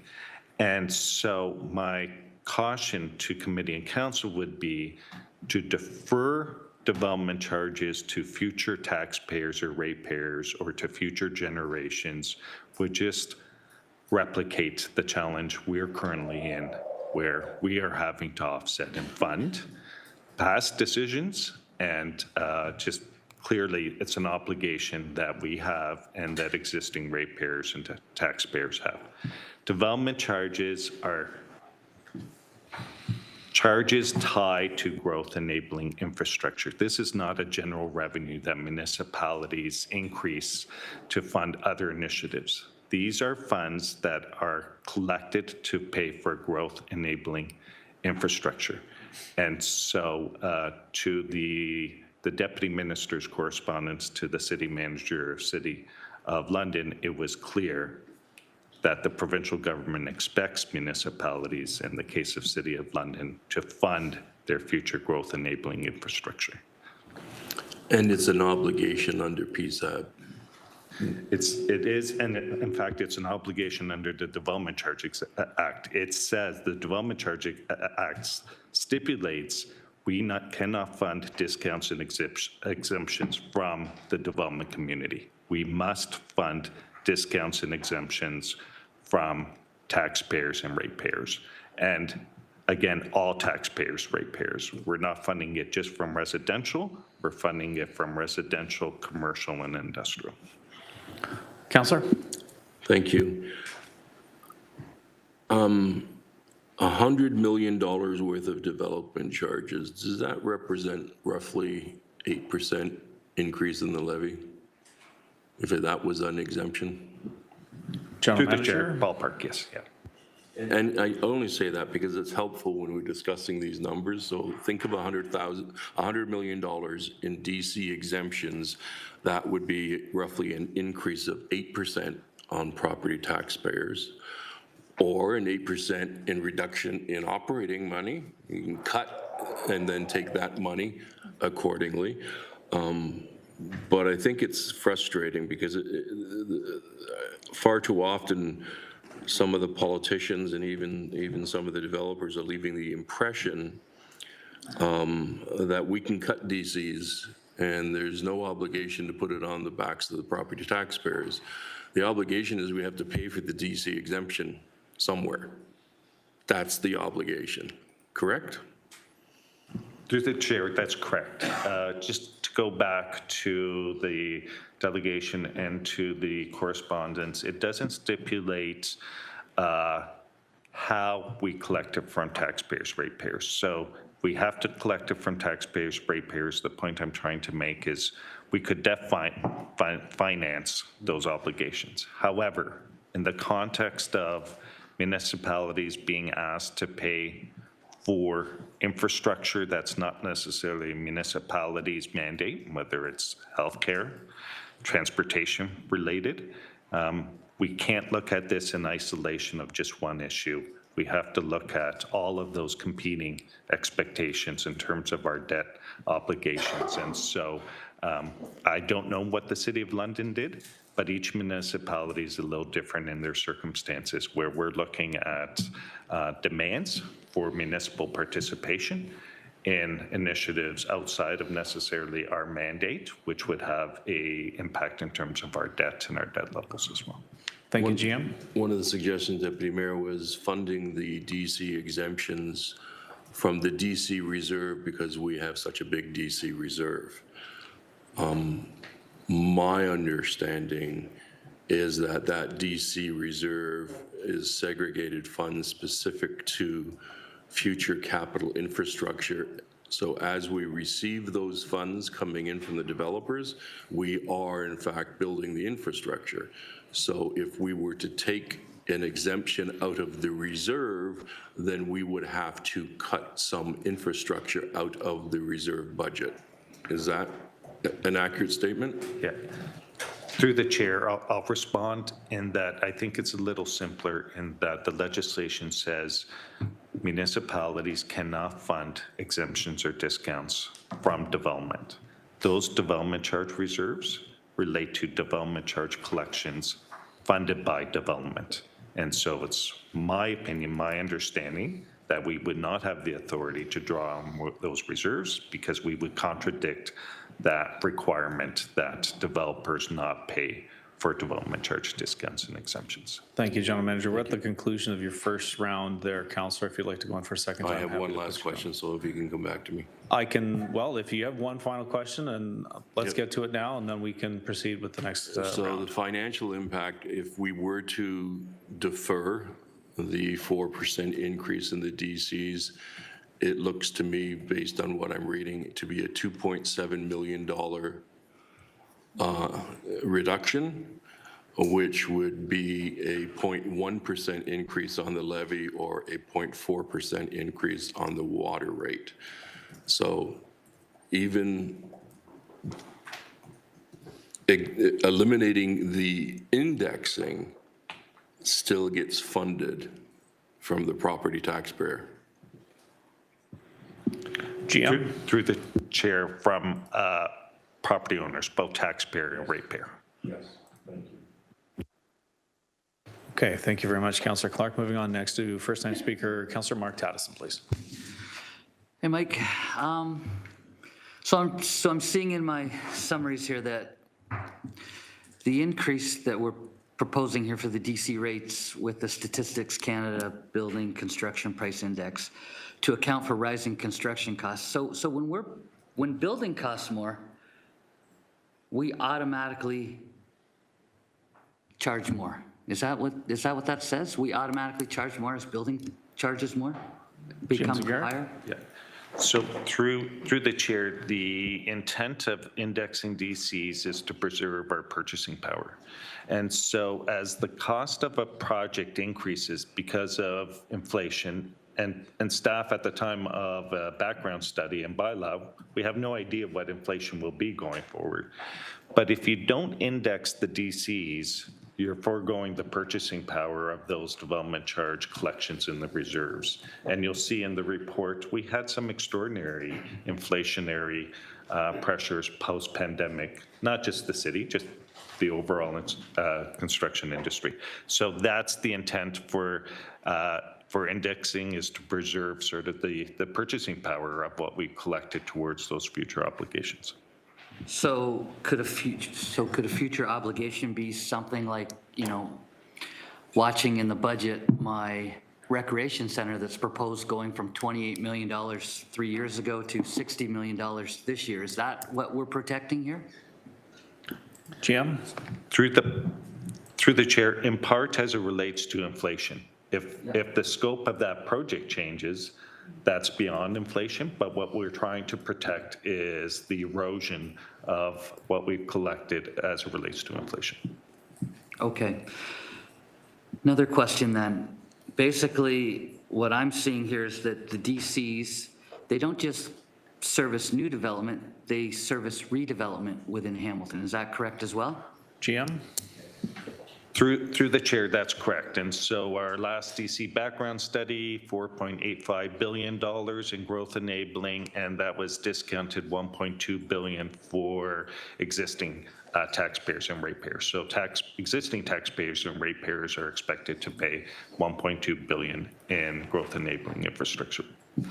Okay, so I guess you just stole the thunder from my next question, which was, who is going to pay for this? Is the new homeowners going to pay for it, or the existing homeowners, are they paying for development into, like the infrastructure into a new development? Through the chair, to be clear, new development has never paid the full cost of growth enabling infrastructure. It's always been a combination of new development, residential, commercial, industrial, existing taxpayers, ratepayers, either as it relates to benefit to existing or as it relates to discounts and exemptions. And then the last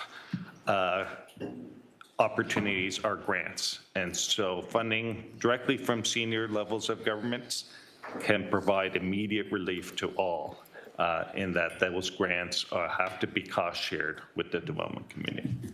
Councillor?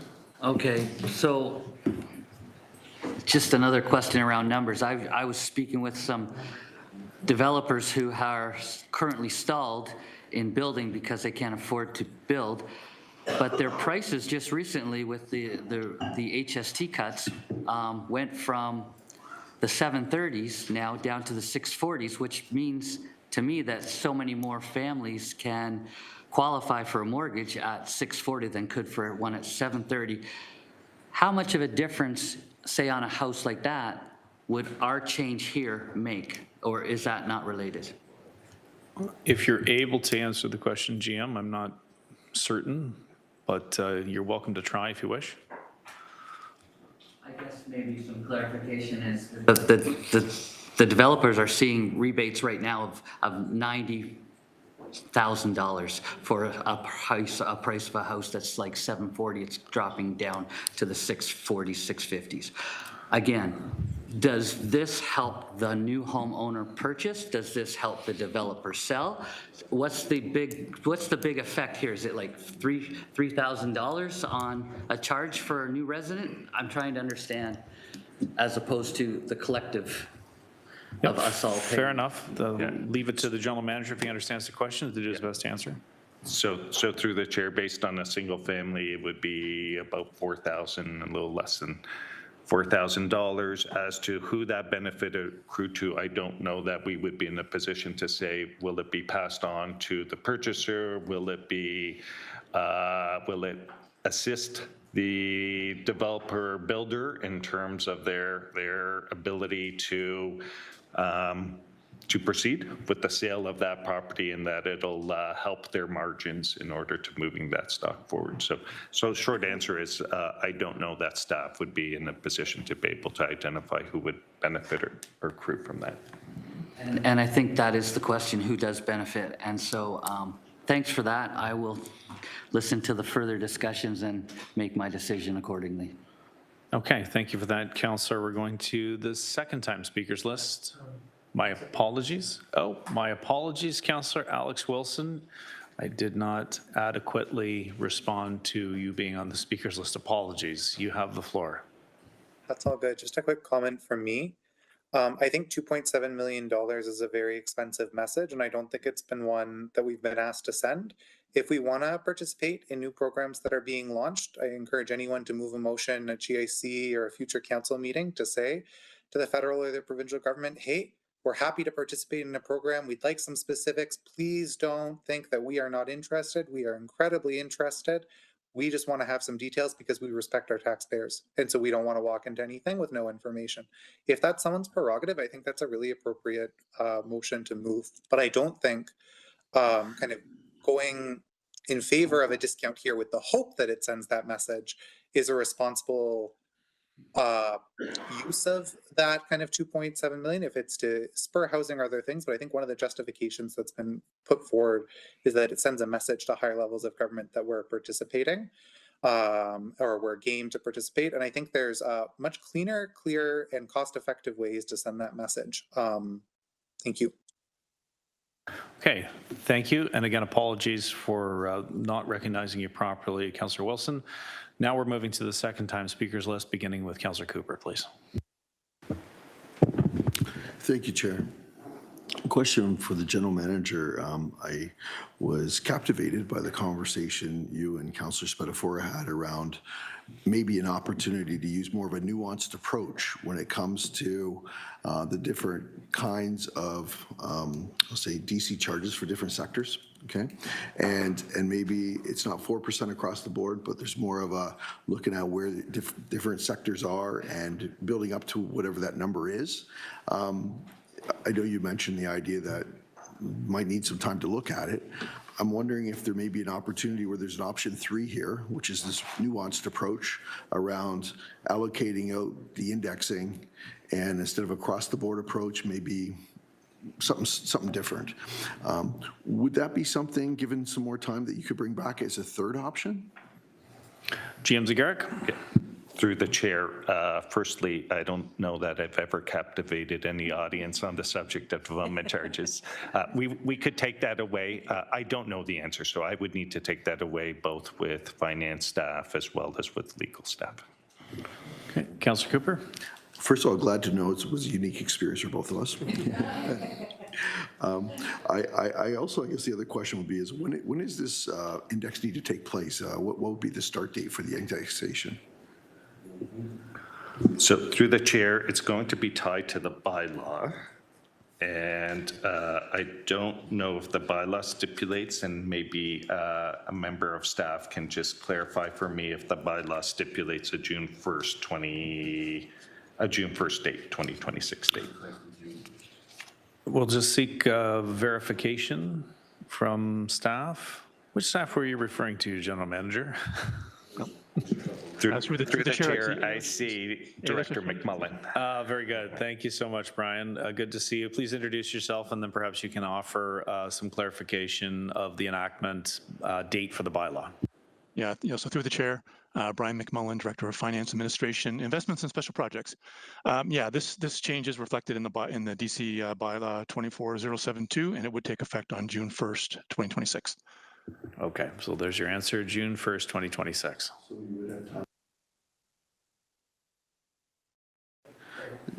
Therefore, we would have time for a general manager to take it away and bring it back maybe to a subsequent meeting, but we would require, I guess, a deferral for something like that?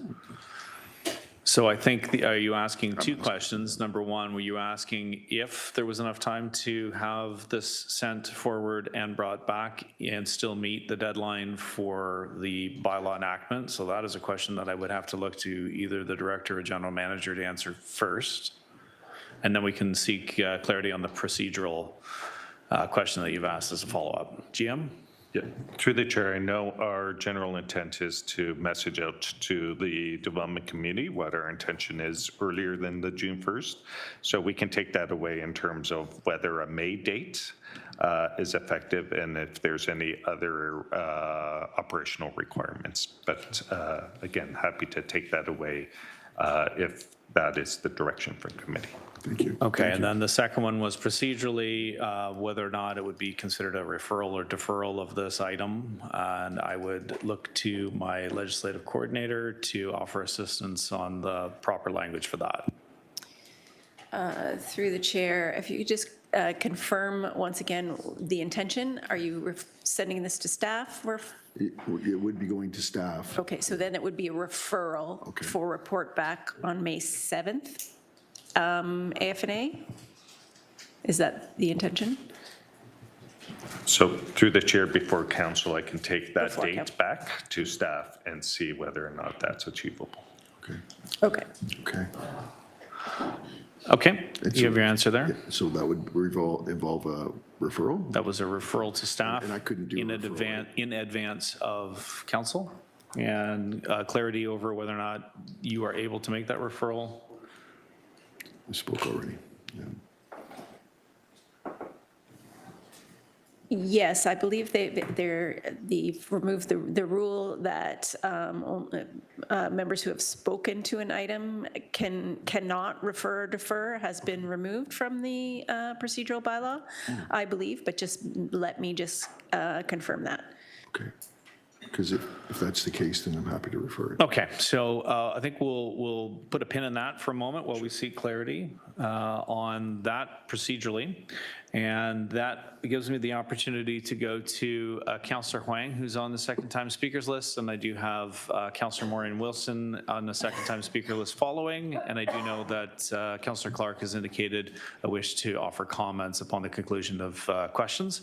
So we'll begin with Councillor Tammy Huang, please. I think I'm done. Cut me off the list. Okay. We will move to Councillor Maureen Wilson for second round of questions. I am just procedurally asking a question first on the scope of the deferral. What is exactly being asked for staff to analyze? I need some clarity. Thank you. I don't know that we have fully formulated what that looks like.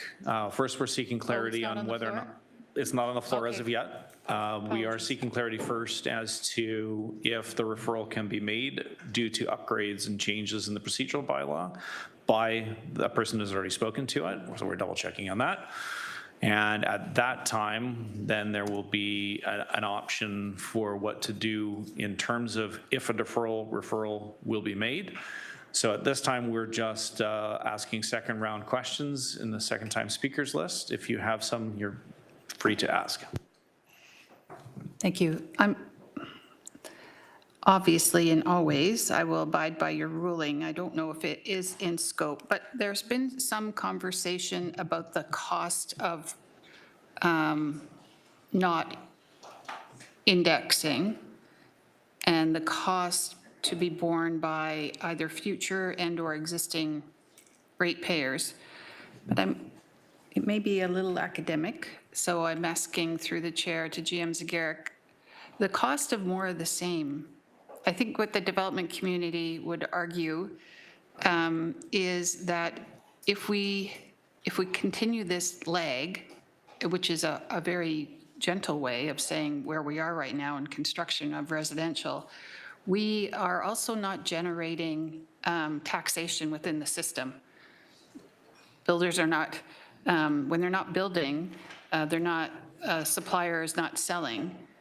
And that means the sale of that item, whatever tax we get on it, is not being captured and captivated in the system. And I guess if I could ask just the GM Zagaric to comment on that. Like, we're looking at it through the purview of our financials and our calculations and our budget, as we should.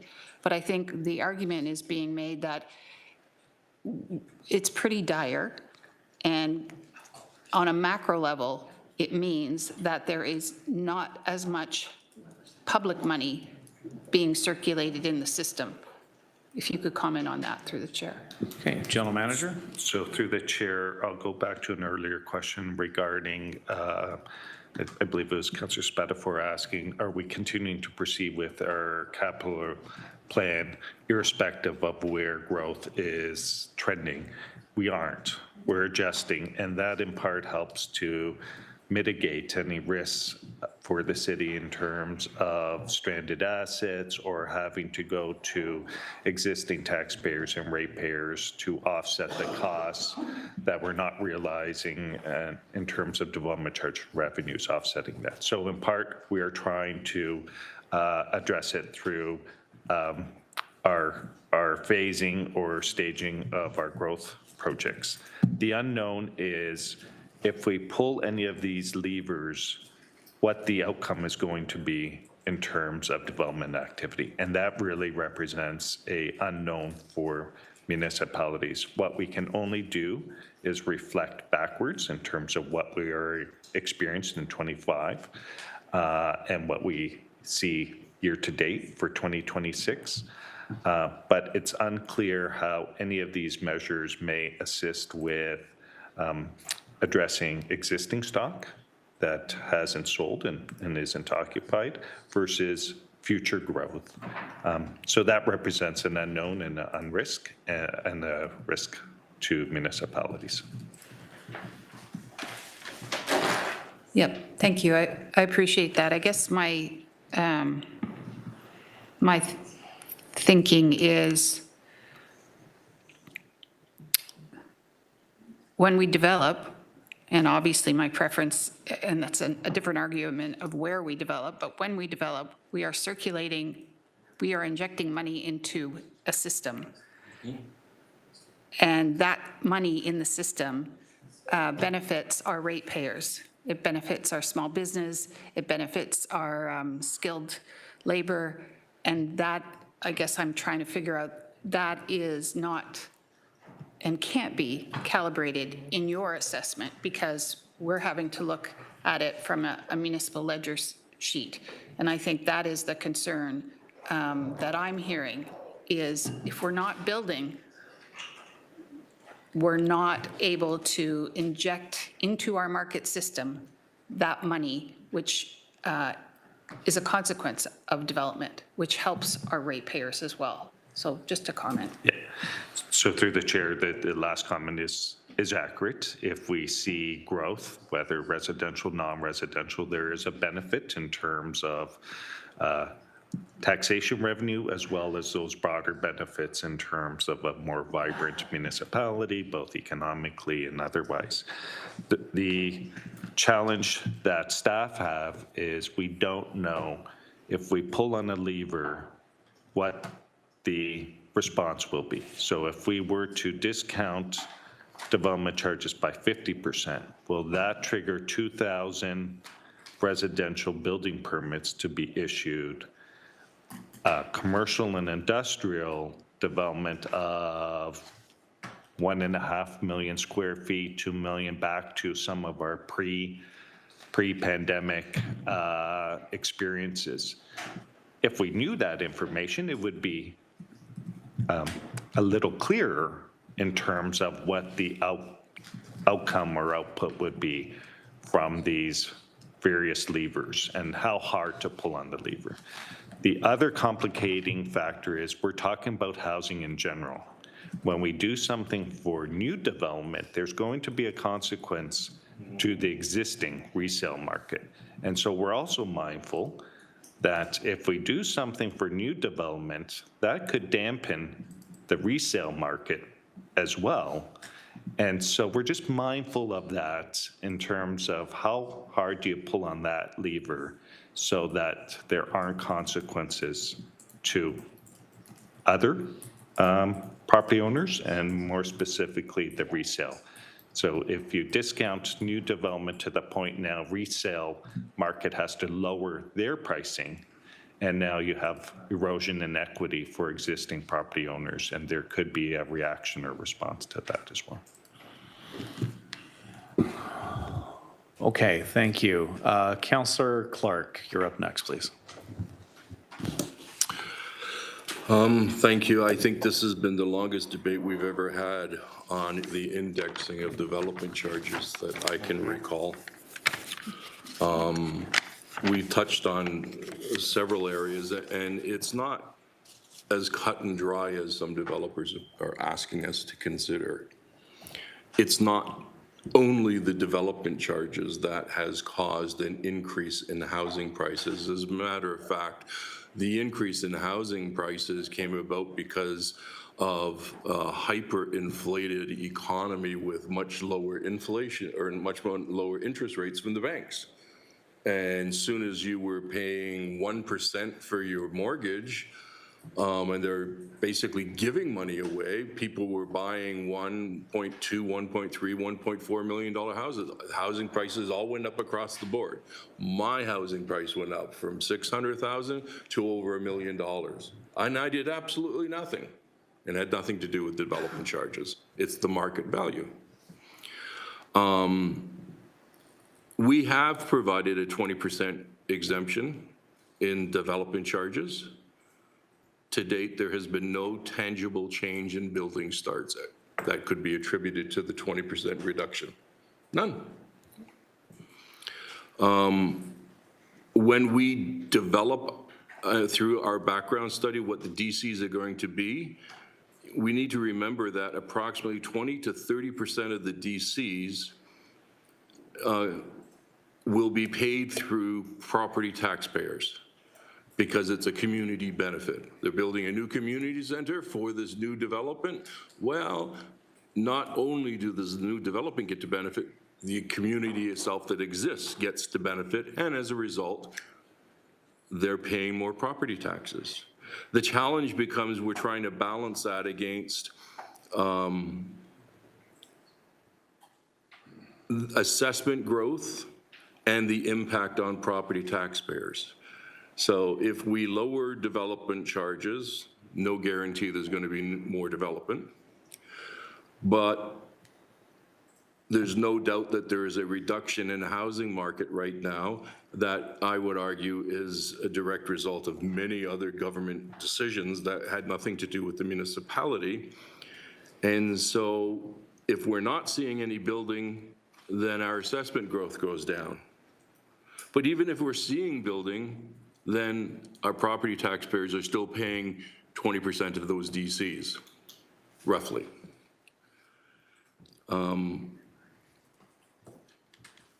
And the real challenge with, and this has been now, it's becoming more and more common in the debates through the radio networks across Canada. If the federal government is saying, you municipalities, provinces, you have to reduce your development charges by $100,000 on a unit. First, arguably, it's a discussion between the feds and the province, and then the province can ask municipalities to do that. But a reduction of $100,000 on development charges automatically reduces the market value by $100,000. So if you're reducing the housing prices for new housing, you're lowering the market value, which creates another challenge for a whole bunch of people who are trying to get their mortgages renewed, and they're already sitting in a situation where they bought a house at a higher value than the house is now being assessed at when they're trying to renew their mortgage. And so they're already behind the 8 ball. So this is very complex. What I come back to, Chair, and I grab some solace, is it's a 4% increase, and it represents 2.7% on the development charges. That 2.7 is not going to break the housing market. But if we eliminate that increase, we have to make up that difference through the property taxpayers. And the property taxpayers are saying to me right now, my taxes are gone up 22, 23, 24% in the last 4 years, and no more. You gotta find ways to control the increases in taxes. And so we have to be very careful with all of our decisions. And I like what Councillor Alex Wilson said, proceed with the 4% increase it's already done, and we have to take action to stop it. The bylaw says it's going to happen. We have to take action to stop it. And then write to the Minister of Municipal Affairs and Housing and remind them that we have dropped our development charges by 20%. We're very interested in the discussions about the development charges. Please keep us in mind as you roll out your program. I think that's a fair thing to do. Thank you. Okay, we're following the bouncing ball on the speakers list, so we're back to second time speaker, Councillor Maureen Wilson, please, before we proceed. Thank you. I don't pretend to understand fully all the financial minutiae of this, but I do think two things can be true at the same time. Some latitude, because I think it's pertinent, because I have heard this comment from some of my colleagues, and I think it's valid. Just referencing a report out of the Financial Accountability Office of Ontario, which offers independent financial and economic analysis to the Legislative Assembly of Ontario. It is a little hard to swallow, and it has been for a little time now, where the Government of Ontario has been, maligning, and maybe good reason sometimes, municipalities for red tape, etc. But the crux of the problem is, and part of this crisis is, we do not have enough lower income housing stock.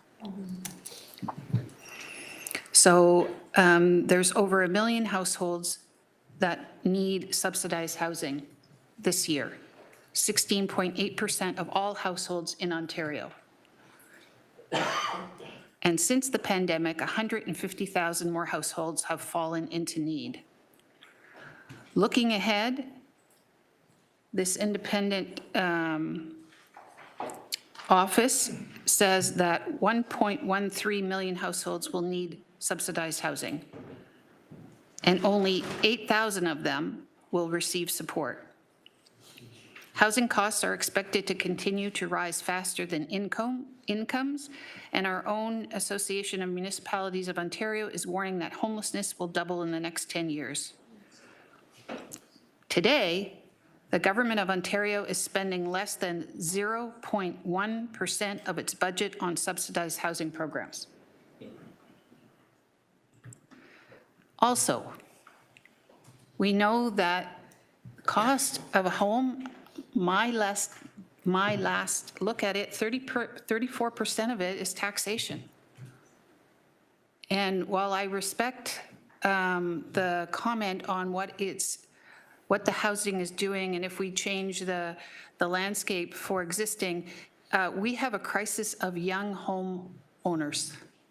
We have individuals who are stuck in private tenant markets, doesn't suit their needs, and there's no way they can afford to move into a landscape of home ownership, not unless they inherit money and or they cohabitate with people outside of their quote-unquote family unit.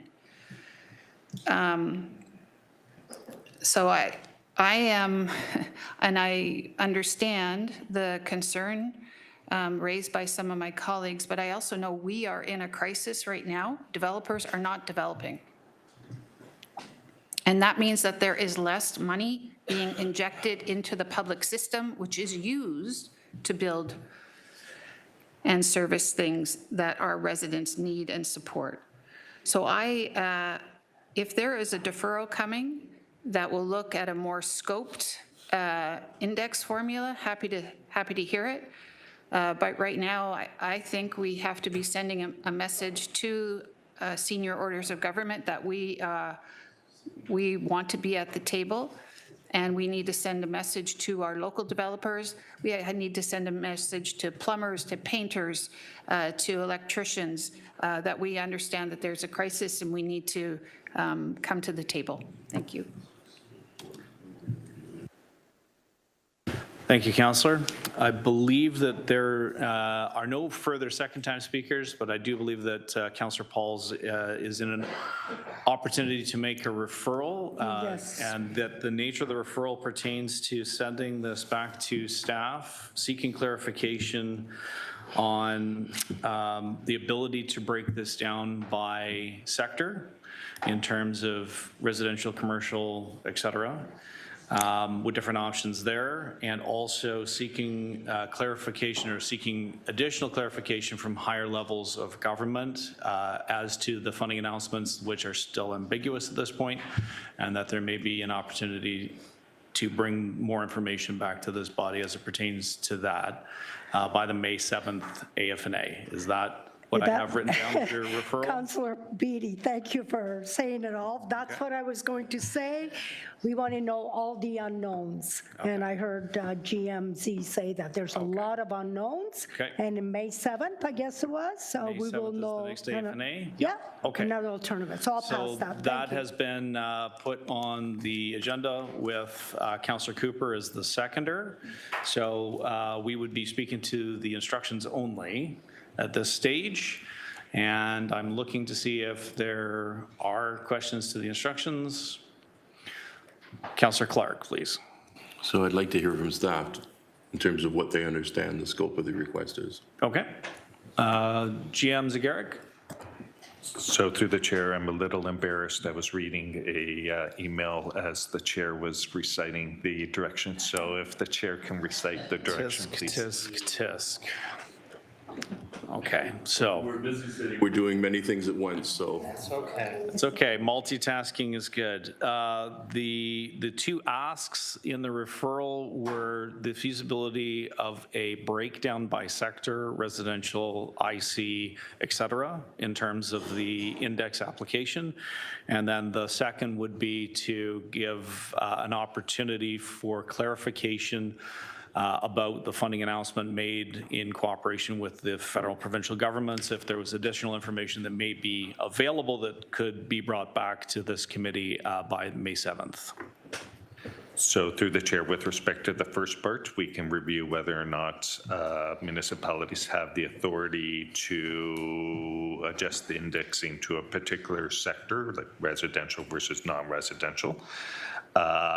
We would have to review that in the context of council strategic priorities as well, recognizing non-residential was one of council's strategic priorities. With respect to the second item, I don't know that by May 7th we'll have more information. I understand it's gone through second reading. It'll now go to committee for discussion review. I don't expect by May 7th we'll have clarity, but again, it would be subject to the legislative process at Queen's Park. Thank you. I appreciate that response, and that was my expectation, so I'll just simply vote against it. Thank you. Okay, thank you. Any other questions about the instructions? No, seeing none, so we have a referral motion on the floor. I believe that we'll be seeking, is it a digital? No, show of hands? Unless somebody wants an electronic. I want to record vote. So Councillor Clark has requested an electronic vote. So at the appropriate time, we're just going to warm up the machinery. And in a few moments, we'll have the opportunity to render an electronic vote.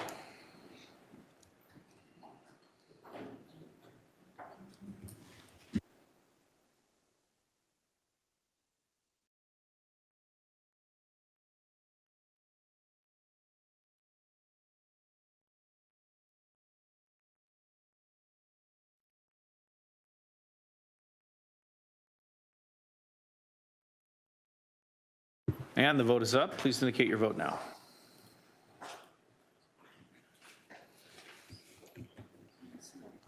Thank you. And that carries by a vote of 8-2.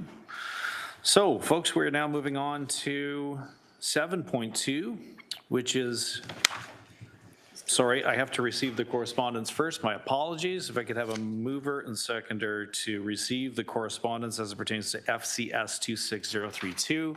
Seeing Councillor Mark Tattison and Councillor Esther Pauls. Thank you. All in favor, show of hands, please, folks. Thank you. That is carried. Moving on now to 7.2 HUR 230078, which is the Workplace Mental Health and Wellbeing Strategy Progress Update. If I could have Executive Director Laura Fontana from Human Resources to begin, and then we'll turn it over to the appropriate staff members to continue. Edie Fontana, please. Thank you, Chair. Laura Fontana, Executive Director of Human Resources. This is our annual Mental Health and Wellbeing Strategy Update Report, and we'll speak to a number of areas, emphasizing the importance of mental health, of course, and the necessity of providing the supports to our employees and their families. Eva Parasini is our Manager of Health, Safety and Wellness, and under Yakov Kenshoff's leadership, I apologize for pronunciation. We're always ensuring the advancement of the strategy and providing these vital supports to our employees and the dependents. And Eva is going to provide an overview of our work, as well as some data that's included in the report over the last year with the comparative analysis, and then the implications to our employees and their families. So I'll just turn it over to Eva. Okay, thank you, Eva. Over to you. Through the chair, good morning, members of committee. Thank you for the opportunity to present an update on the progress that we've been making for our workplace health, safety, workplace mental health and well-being strategy. As mentioned, my name is Eva Parasini, and I have the privilege of leading the workplace health, safety, wellness portfolio within Human Resources. I would like to take a moment to recognize online is Natasha Martin-Weber. She's our team's Healthy Workplace Advisor and very much driving the work that I have the privilege of speaking about today. In this presentation, I'll review the broader context within which we are working, highlight our City of Hamilton experience, share some key accomplishments, and speak to our focus for the future. Next slide. Before turning to our own workplace strategy, I'd like to briefly situate this work within the broader Canadian context. Across Canada, we are seeing a sustained impact on employees and workplaces when it comes to mental health. According to Mental Health Research Canada, about half of Canadian employees report that their job performance has been affected by mental health in some way. This highlights that mental health continues to be a significant issue for employers. It can directly affect productivity, engagement, attendance, and overall organizational effectiveness. At the same time, national data shows a significant shift in how Canadians are experiencing their mental health. In 2024's State of Mental Health in Canada report, it found that Canadians are reporting poor or fair mental health at 3 times the rate seen before the pandemic. Next slide. This tells us that the challenges we're seeing today are not temporary. They represent longer-term pressures related to many factors, some of which include financial stress, caregiving responsibilities, social change, and so much more. These national trends are very much reflected in municipal work environments. Benchmarking data from our employee and family assistance provider shows that stress and anxiety are the top reasons employees are accessing counseling services. At the same time, municipalities across Ontario are experiencing declining public civility and increased complexity in service delivery. This combination places additional mental and emotional demands on municipal employees. The context that I'm speaking of reinforces why a proactive, structured approach to workplace mental health and well-being remains an essential part of our organization. Next slide. Turning now to our own experience at the City of Hamilton, non-occupational mental health claims continue to represent the highest percentage of long-term disability claims at 32%.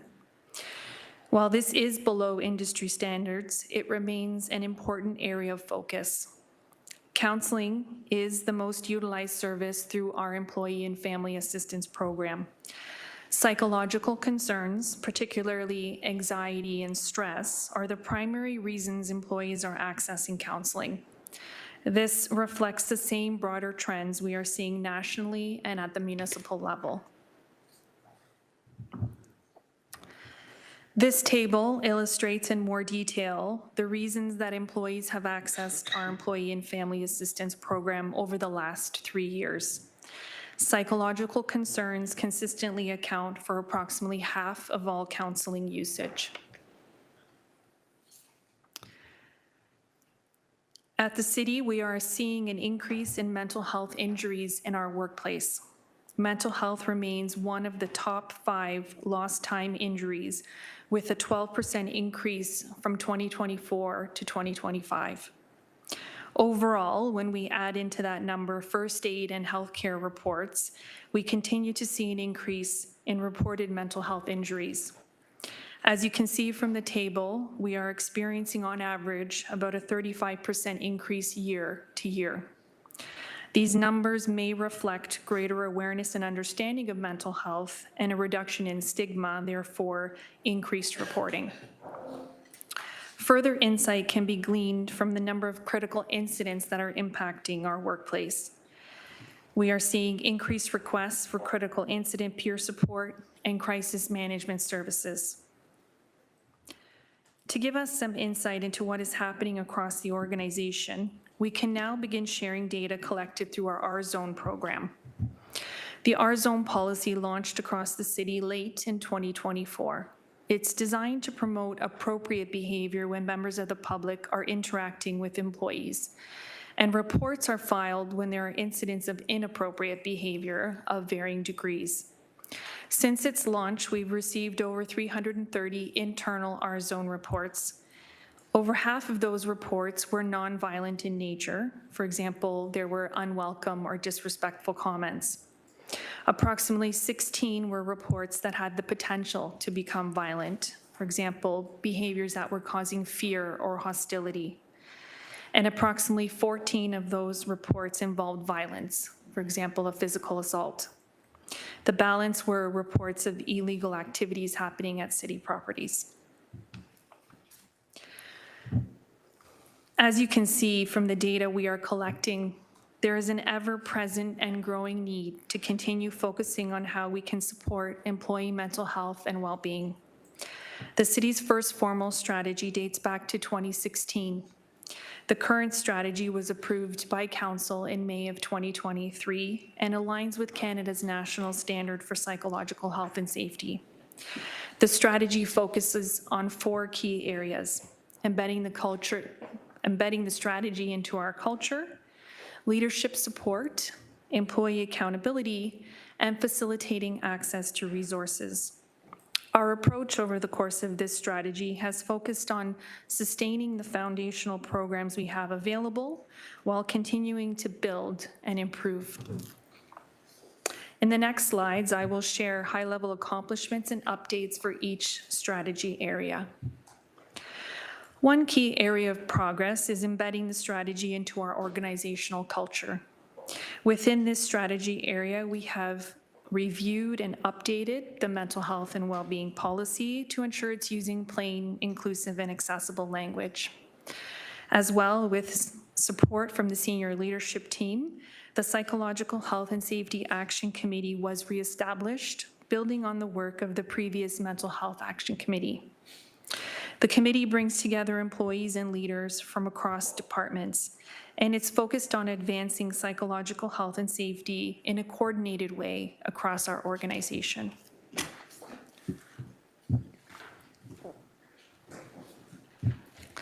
Leadership plays a critical role in workplace mental health and is a key area of the strategy where we are seeing progress.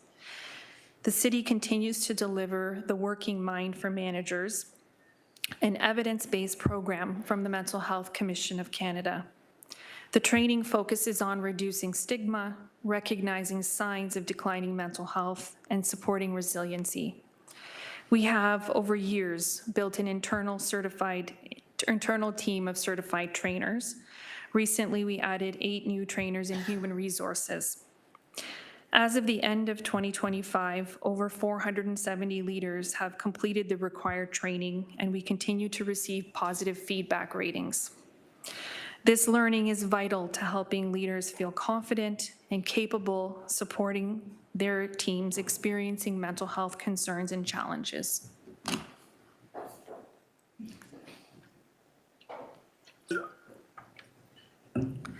Employee accountability is another cornerstone of the strategy. As I mentioned earlier, in 2024, Council approved the R-Zone Respectful Environments Policy. A citywide campaign supported its rollout, which included communication, procedures, training, reporting tools, and signage. Over 8,500 employees and leaders have completed the required training. We've also expanded learning on de-escalation through situational awareness training currently offered by our partners in corporate safety and security. We offer verbal intervention training and many practical resources. We continue to look for ways to support safer and more respectful workplaces. Access to information and resources is essential to supporting well-being, and we have made significant strides over the last few years in what we offer and how we reach employees and leaders. Since transitioning to our new site on SharePoint, our health, safety, and wellness site has been significantly expanded. Regular healthy workplace communications are shared across the organization and aligned with dates of recognition, such as Suicide Prevention Day or Mental Health Week coming up soon. We have many new resources, such as our Mental Health Resources Bulletin, which provides an overview of internal and external resources available. We have a toolkit for people leaders on supporting working caregivers and tips for de-escalation, how to talk about suicide, and our monthly psychological health and safety bulletins for people leaders are designed to increase their knowledge about psychosocial factors that contribute to a healthy workplace. Over 25 subcategory pages exist on our site and include a host of resources, policies, tools, all to support leaders and employees. Critical incident peer support provides peer-to-peer support following events that are outside the range of everyday experience. Peer supporters are employees who are trained in critical incident stress management. We currently have a team at the corporate level. There is one in Hamilton Fire and one in Hamilton Paramedic Services. And we're so pleased to share that we've worked very closely with our Hamilton Street Railway team and Ontario Works to help expand peer support to those divisions who recently launched their own teams.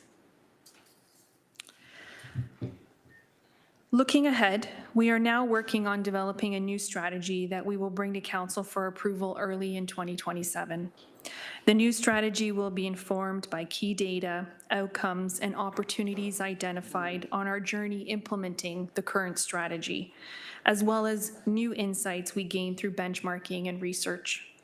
The Psychological Health and Safety Action Committee will have an important role in the development of this new strategy, which we anticipate will focus on finding ways to incorporate a broader employee well-being lens, strengthening communication and awareness across the organization, and a key priority, prevention, identifying psychosocial hazards and mitigating risks.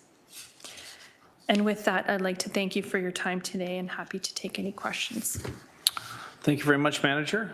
Always appreciate hearing about these matters before this committee, so thank you for the work put into the presentation. Looking now to see from my colleagues if there are questions of the presentation. And I am not.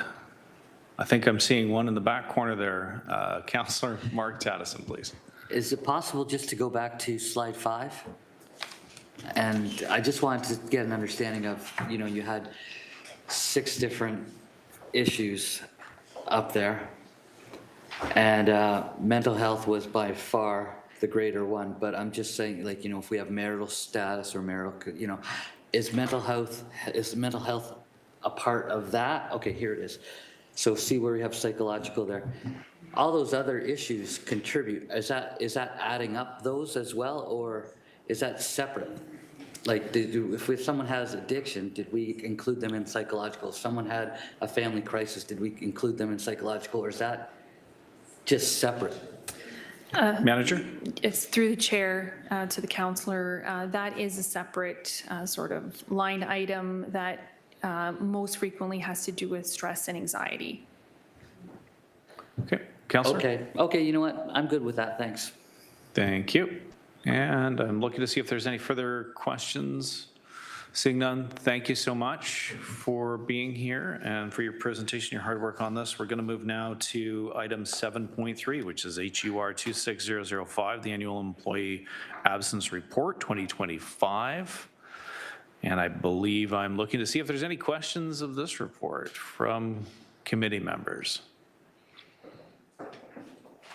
And I don't see any. So then, thank you, colleagues. What we're going to do now is we're going to ask for a mover and seconder to receive both items 7.2 and 7.3 collectively. Seeing Councillor Kretsch and Councillor Huang, thank you.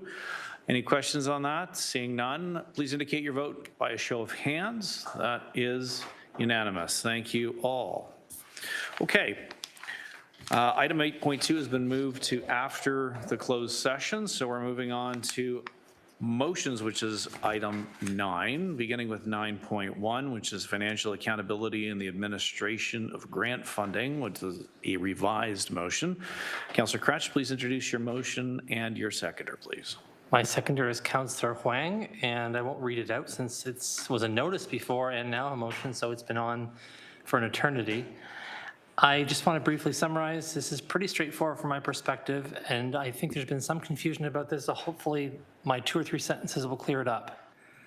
Right now, when funding is administered from cell towers, from ward area rating funding, whatever it is, it's administered, and there's a grant component to it in some way, there's no policy discussing how exactly and when exactly those payments are issued. I'll give you an example. So let's just say that there's a group that says we'd like to use this to do a consultation report for the Bocce League, right, which is one of the ones I remember coming up from another councillor. We don't have a policy that says that that grant is then paid out to those individuals once we get the receipt from the consultant who did the work. We can send a check to the person right away and then hope they give us a difference, and there's no policy stopping that from occurring right now based on the amounts that are approved in motions. What we do in our office is that we issue out funding once we have receipts, and everything is based on receipts. So we have bona fide receipts that come in, those get vetted and checked. It's all done through a granting and financing policy, and it makes sense, and we have it all in writing. But the city doesn't have a policy in writing about how that works exactly. That's the purpose of this. Nothing bad has happened as far as I'm aware. There's still checks and balances in the system, and finance staff still review all this stuff and make sure that we're doing it properly. We just don't have anything in writing that says, when we do X, this is the process, this is how it works. That is the entire purpose of this report. I think it was generated from Councillor Huang talking about giving a grant out, Councillor Tattison, so people were doing it, and then I recognized, I think at the meeting, that there were just different practices, all legitimate, but no bona fide uniform policy. So this doesn't have anything to do with the actual grant policies themselves, just literally how we pay people for grants. I hope that explains. Thank you, Councillor. Looking to see if there's any questions. I'm going to pass it. I'm going to first go to Vice Chair Spadafora, who has a question. Councillor Spadafora. Thank you, Chair. And I don't know if this is best to be answered by Councillor Kretsch, who brought the motion forward, or staff. I agree with what we're trying to do here, and it talks about how people are getting paid and how that process works. And I don't know if I can talk about the correspondence that's attached to this, but I'm just trying to get an understanding of some of the stuff that's in there. Is this going to cover who can get paid as well when we talk about grants, or is this just how we pay the grants? Through you, Chair. So I'll look to the mover for his interpretation. It's got nothing to do with who and everything to do with how. right? So this is just about making it a little bit more transparent, clear to the public how that process works, but it's not determining who can be paid. That's a separate policy entirely. It already exists. Okay, thank you. Okay. Now, if I could turn it to the vice chair, I do have just a question, and it came up in your speaking points as mover, Councillor Crutch, in terms of the template that you're using internally within your office right now, and I think that there may be a hope that it is the framework for which a broader policy is developed. You spoke to reimbursement after receipts are provided. Is there ever an accommodation given? Because sometimes you have nonprofit groups that don't have the initial ability to make that outlay and then receive the reimbursement. Is there any mechanism that it would be anticipated within this that would allow for a group with, say, a quote or a purchase order or something of that nature that would suffice as proper proof and diligence in terms of the right checks and balances that would allow a prepayment to occur rather than a reimbursement to occur? Through you, Chair. Because the nature of the grants we're giving out are small amounts, we haven't found someone yet who said I couldn't do this thing without having the ability to forego the money up front.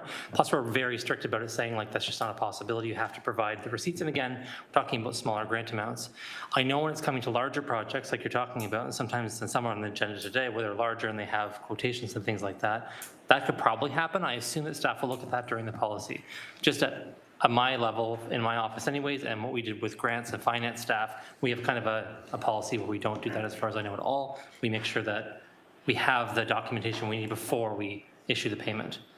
But I think that's something that James Garrett can maybe respond to in terms of looking at that as part of the process, because I do agree with you. There might be a situation that comes up where we have to do something like that. And I know that CEF has a certain model it uses when it does its grant funding, where some funding does go out without there being receipts. So I know that that already is a way the policy is done. And then if people don't do X or Y, there's a recalibration at the end of the year, and then monies are paid back and so on. So there are policies that exist already. I just don't know if that's something that staff are looking at or not. Councillor Beattie. If I could ask just the general manager if there is any early thoughts that would preclude the ability of an organization to come forward with a quotation or something that this may inhibit, not just through the granting processes that have been developed locally by the individual ward councillors, but globally, broadly, if we're heading in a direction where we would not be able to accept a quotation or a purchase order or something preemptive to an organization in advance of the final receipt of those goods or services. James Garrett? Yeah. So through the chair, to Councillor Crutch's suggestion of robbing and stealing from other programs, we would look in terms of our city enrichment fund, whether or not there are practices and policies that we could look to, whether or not it speaks to providing advance payments prior to incurring those costs. We would look to see whether or not that's captured. There's also a outstanding business item. Staff have embarked on the Auditor General's review of transfer payments and grants and implementation plan, and so that work may lend to reporting back as it relates to this motion as well. So I would reserve the right to review existing programs and see whether or not there's past experience, if there have been any risks with respect to providing advance payments, or how they've tried to mitigate any of those risks. Okay, a follow-up question, if I may, Vice Chair, just in terms of then, is it your understanding, General Manager, that the motion speaks specifically to what I would categorize as the micro-grant program administered by ward councillors, or is there further-reaching implications for other motions that sometimes lead to payments being made to third parties? So through the chair, it's clear what the scope is intended as it relates to the councillor's non-tax revenue. Grant programs, I only make reference to those other programs to see if there's opportunities for alignment and improvements, both as it relates to observations and recommendations, but as well as a consistent approach that organizations may be experiencing already with the City of Hamilton. Okay, thank you for that. Vice Chair, just in general, I mean, I'll support having the information coming back. I think that probably the next term of council is probably going to have some conversation about how this has unfolded over the last term, the correspondence that we've received, and we've received a couple of pieces of correspondence from members of the public that are interpreting the framework differently than is being interpreted around this table. So I think a broader conversation is going to be in order, but I doubt that it would be up to this council and probably the next to have that conversation. So with that, I'll take the chair back, seeing if there's any other speakers on the motion at hand, and seeing none. Okay, then folks, if you would kindly indicate your vote through eScribe.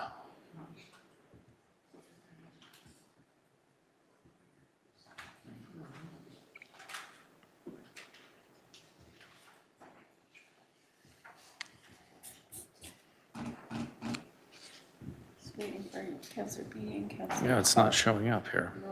I'm thumbs up. I'm just trying to catch up. Oh, there we go. They're waiting for you. Which item is it? 9.1. Thank you.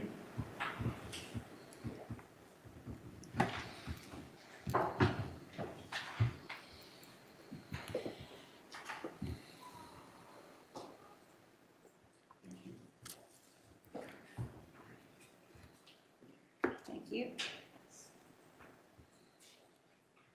And that passes 8-0. Thank you, and congratulations, Councillor Crutch. I just need a motion now to receive the correspondence from Gabriel Nicholson respecting the above motion.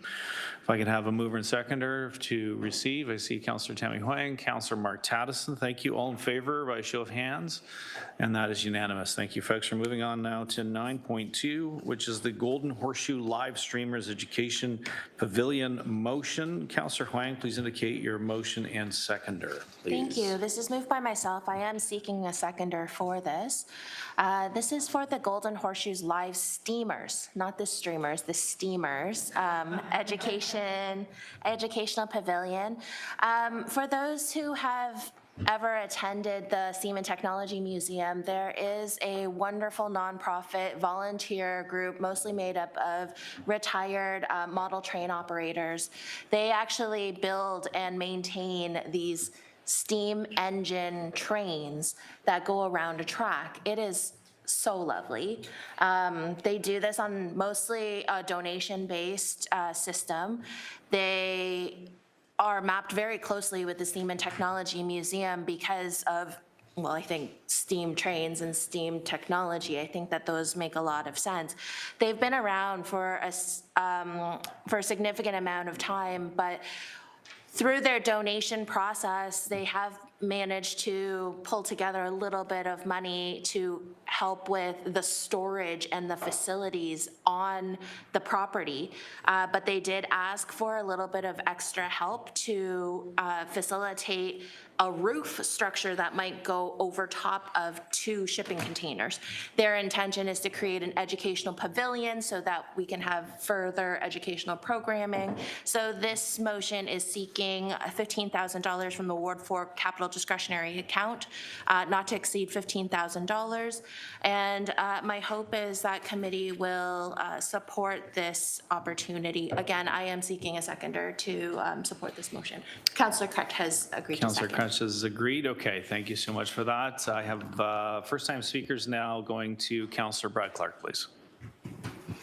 Thank you, Chair. So does the education pavilion exist already? Councillor? No, it does not. So what's the breakdown then if the 15,000 is paying for the roof? What's coming from the group? They're paying for the poles to support the roof? Councillor? So they have submitted in the correspondence pictures. You'll see that there are 2 shipping containers currently. 15,000 is just for the roof, but that also covers, they're raising the other 15,000 to support the entirety of the project. They suspect it's going to, they have a quote now for $30,000. Thank you. And is it on city property? Yes, it is right beside the track, which is on the park for the Steam and Technology Museum. So I'm assuming then that the building department will be a part of it to make sure that what they're building is suitable? Correct. Thank you. Okay, seeing no further speakers, and I would make note that my son was a big Thomas the Tank Engine fan, and I spent a lot of time down with the steamers, not streamers. It really is, it's a cool thing. If you've got some kids that are interested in trains at all or old technology like that, it's really, really well done, and I would invite the public to participate in that. So there are no further speakers. Therefore, we will be moving to electronic vote. Please indicate your vote now.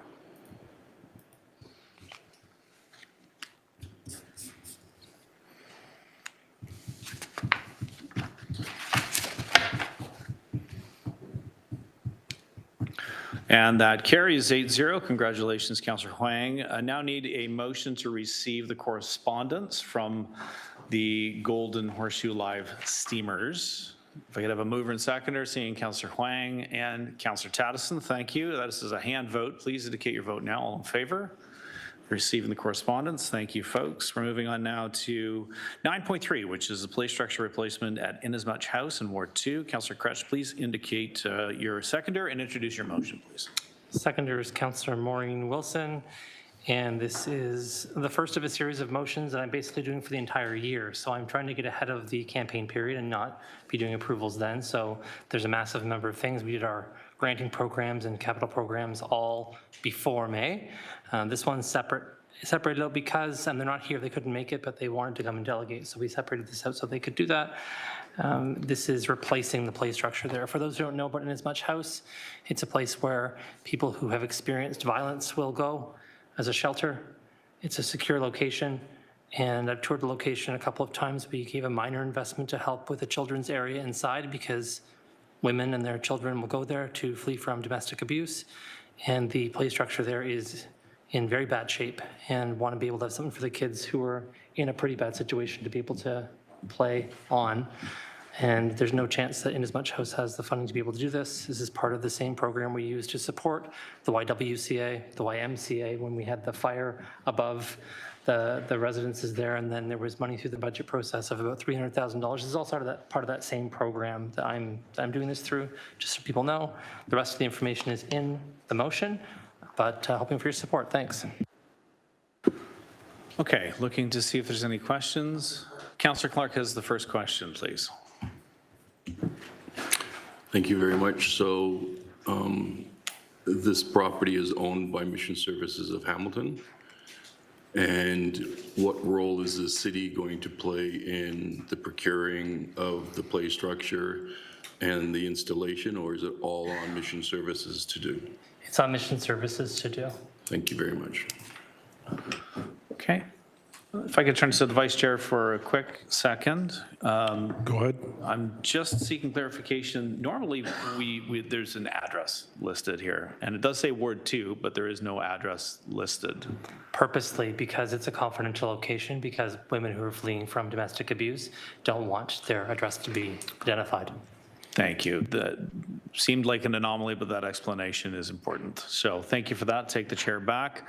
No further questions from members, so we're now going to move to the electronic vote. Please indicate your vote now.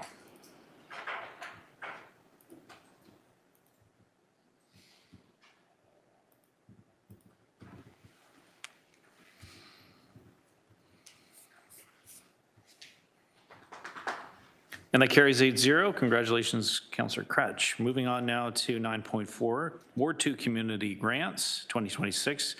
Councillor Kretsch again, if you could indicate your seconder and introduce your motion, please. And my seconder is Councillor Tattison. I think this is probably the longest motion I've ever seen. It's 9 pages. I think I'll take the time now to read out every whereas clause, just so we're sure of where every dollar is going if my colleagues... At your discretion, Councillor, at your discretion. That was a serious joke. I would never do such a thing to anybody.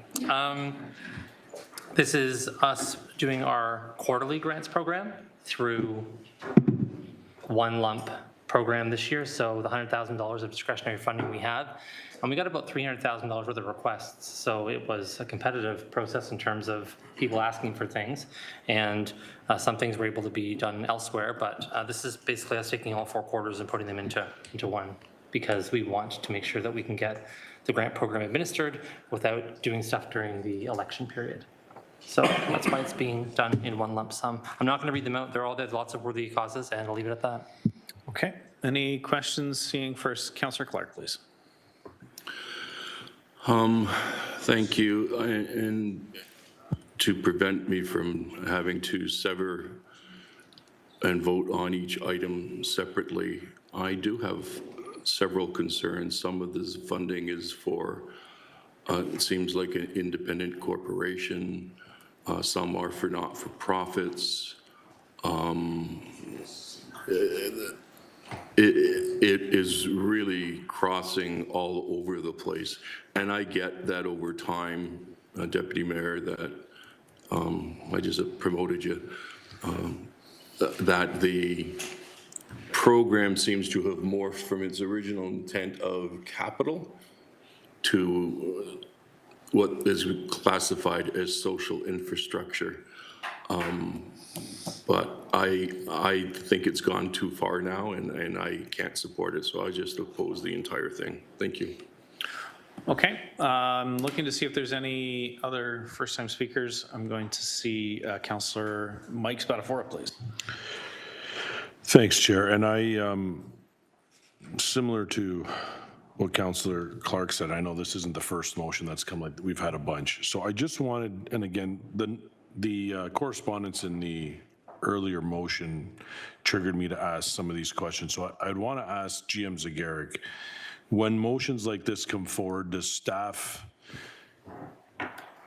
look at them and say, well, this, is any of the stuff in the motion outside the policy, or are we, even if it's outside the policy, it's okay because it's coming, from a councillor, so the councillor and these bodies have the authority to go outside the policy? I'm just trying to get some clarification. If there's groups in here or motions in here or items in the motion that we should be concerned about, if that makes any sense. Okay, General Manager Zagaric, you understand the question? Yep.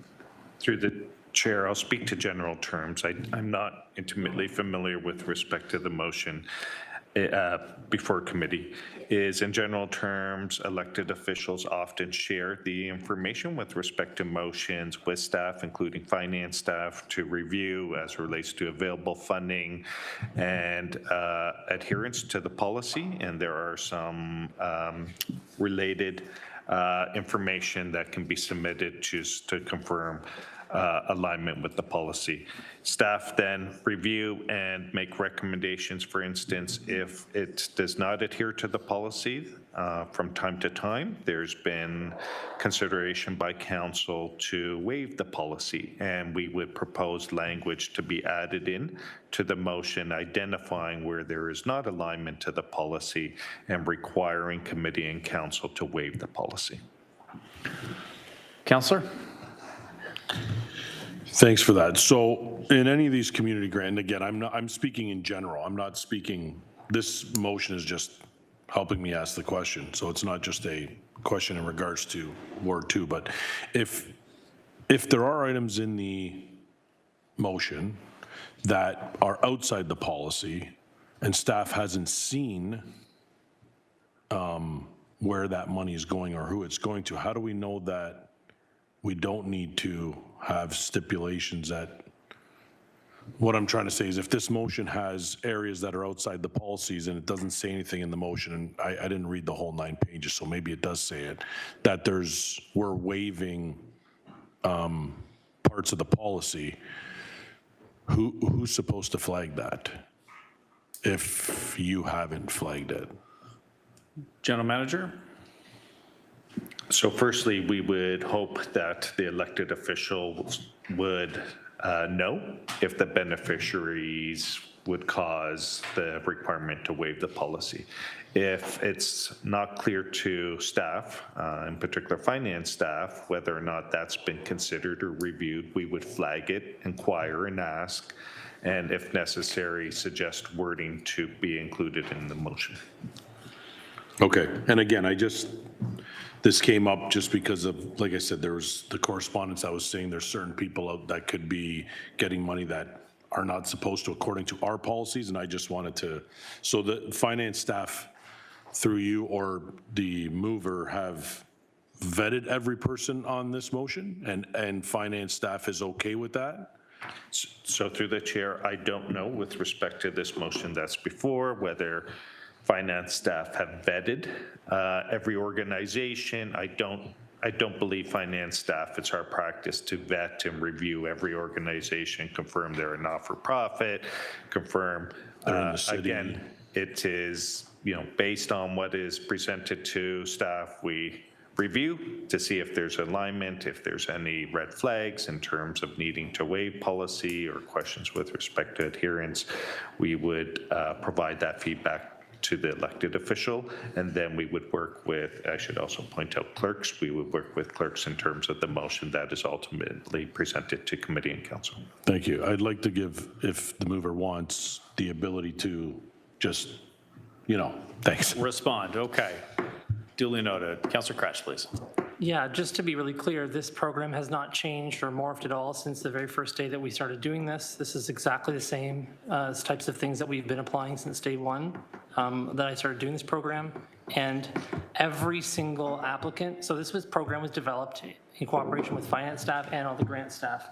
And one of the things that, as part of that program in the application that comes in is not-for-profit status, right? You have to declare all that information when you do it. You have to declare the fact that there's some financial need. We have a scoring rubric that we use to determine all different kinds of things. And then every single one of these is put by finance staff before it ever gets here. So every single one of these items is put here. We make sure that finance staff look at it and make sure they're okay with it and it makes sense. If they have questions, we answer it. This motion itself probably took my staff 2 months to write because of the amount of due diligence that goes on. It's an excruciating process of detail we take very seriously. We also pass it by grant staff. We don't have to do that, but we pass it by staff who do the City Enrichment Fund here in the Grants Division to also look at this to make sure, because they know whether or not some of these groups would be a red flag for them if they haven't seen them having a grant before, those kinds of things. And from time to time, they have said to us, hey, what about this group? What about this group? What about this group? We've gone back, we looked at it to make sure everything was okay. Some of these people are returned folks, so I noticed on a glance that they're not-for-profit organizations, but everyone here is a not-for-profit organization or group.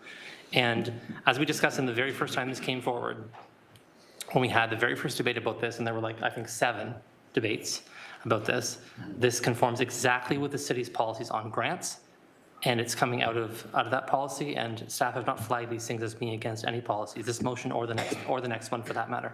So I don't disagree with Councillor Beattie, who's saying, hey, maybe we need to look at this policy and change it. This was approved in 2018, and I've been using it since 2023, I think. Thanks, Councillor. Okay, so substantial resources taken to vet this already is what I'm hearing, double layer, substantial staff resources within the ward office, substantial city resources taken. A lot of work put into this, a lot of time spent. Further questions? No further questions. So we're moving then to the electronic vote. Please indicate your vote now.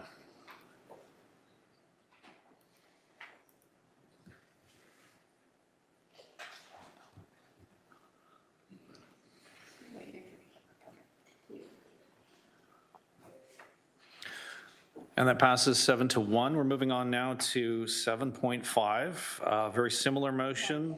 Sorry, I'm going back in time. 7.5 is actually 9.5, which means we're looking at the Ward 2 capital expenses, area rating reserve 2026. Councillor Cratch, if you would indicate your motion, and seconder, please.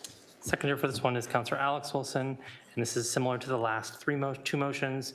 The only difference here is we put them all together instead of separating them out. The one in Inasmuch House was a significant amount. These are smaller amounts. These are all capital things for not-for-profits, and they follow the same policy of social infrastructure. There's no difference between these and many of the others we had. An example would be, we had a discussion last year, I think, it was the Sky Dragon. At least 3 of these are practically identical to that. So they're capital improvements for not-for-profit housing. So that's what those are. Okay. I see Councillor Clark first on the speakers list, please. Please proceed. Thank you. I'll be supporting this motion. They are capital. That was the original intent of the program back in 2018. I was there. It has morphed dramatically from what it used to be. And I can no longer justify those expenditures when so many people are complaining about municipal infrastructure needs. So this one here is actually helping the city and not-for-profits with actual capital repairs. Either it would come from this or it would come with a grant coming to the city at some point in time. So I congratulate the councillor on this one. I'll support it. Okay, seeing any further questions, which I don't see. So we're moving on now to the vote. Folks, please indicate your vote electronically now.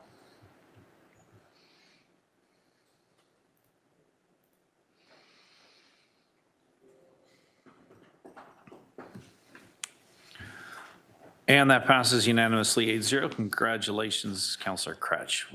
We have notices of motions now.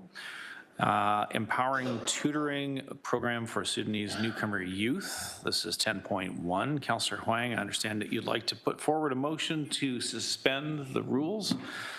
If you'd like to do that now and indicate your seconder and reasoning behind the suspension of the rules. Yes, I also do not have a seconder, so I will be, Councillor Kretsch has agreed to second. The reason for the notice of motion, I was tardy in putting this document in front of LC Bates. I had always intended to put them together with the Golden Horseshoe steamers, but I was literally like hours behind LC Bates with the posting. So I ask for committee's indulgence to let me put this motion forward. Thank you. Okay, so the first vote will be on whether or not to suspend the rules, which will be in the electronic vote, please.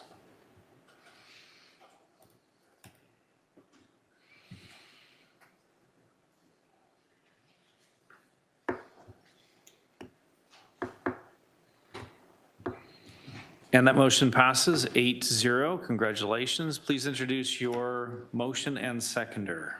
Thank you. Moved by myself and ideally Councillor Kretsch will second. Yes. This is to support the Sudanese Canadian League of Hamilton. They've been around since 1994 and they have made their home in Ward 4. Recently, and it's not even recent, it's been a while, but the Sudanese newcomers and Sudanese population has suffered significant trauma as it relates to their homeland. In Sudan, there is a significant war raging. And what the Sudanese Canadian League of Hamilton has really identified is a lot of their youth has been really struggling. They have significant trauma. They are also thinking about their own family members back home. And as a result, they have had a significant challenge in integrating into Canadian society, into the Hamilton education system. And so this is indeed social infrastructure to help the Sudanese youth with this pilot program, pilot tutoring program. The intention is to work with trauma-informed potential tutors to help the youth get to a point where they can be back on track and really thriving in the Canadian school system. So therefore be it resolved is that there is a grant for the Sudanese Canadian League of Hamilton for empowering tutoring program pilot to be funded out of the Ward 4 capital discretionary account to an upset limit of $15,000. I hope committee will support this very innovative program. Thank you. Okay, looking to see if there's any speakers. Seeing Councillor Clark first, please. Why Section B? Section D? Section B, as in Bob, that any funds allocated should be exempted from one-time basis and not be counted towards any restricted funding from the City Enrichment Fund. This was also part of the boilerplate template that we've been using across multiple motions, and it was also vetted by Finance to be included in this motion. Well, vetted by Finance doesn't mean that they approved it. Vetted by Finance is that they looked at it and they provide you some commentary on it, and then you bring the motion forward to council. I understand that. I'm really struggling with these motions, Deputy Mayor, or Chair. When we do this, we're saying that this group is special, and so they're going to get funding from the local ward budget, but then they can still qualify for an oversubscribed city enrichment fund. That's a problem. And I know that they've been routinely approved by committee and council, and I'm sure there are votes that I've cited right along with you. But the more I look at this program, the more concerns I have about the procedural fairness of the program. So without any slight to the Sudanese Canadian League, I'm simply going to vote against this. Thank you. Thank you, Councillor Clark. Up next is Councillor Kretsch, please.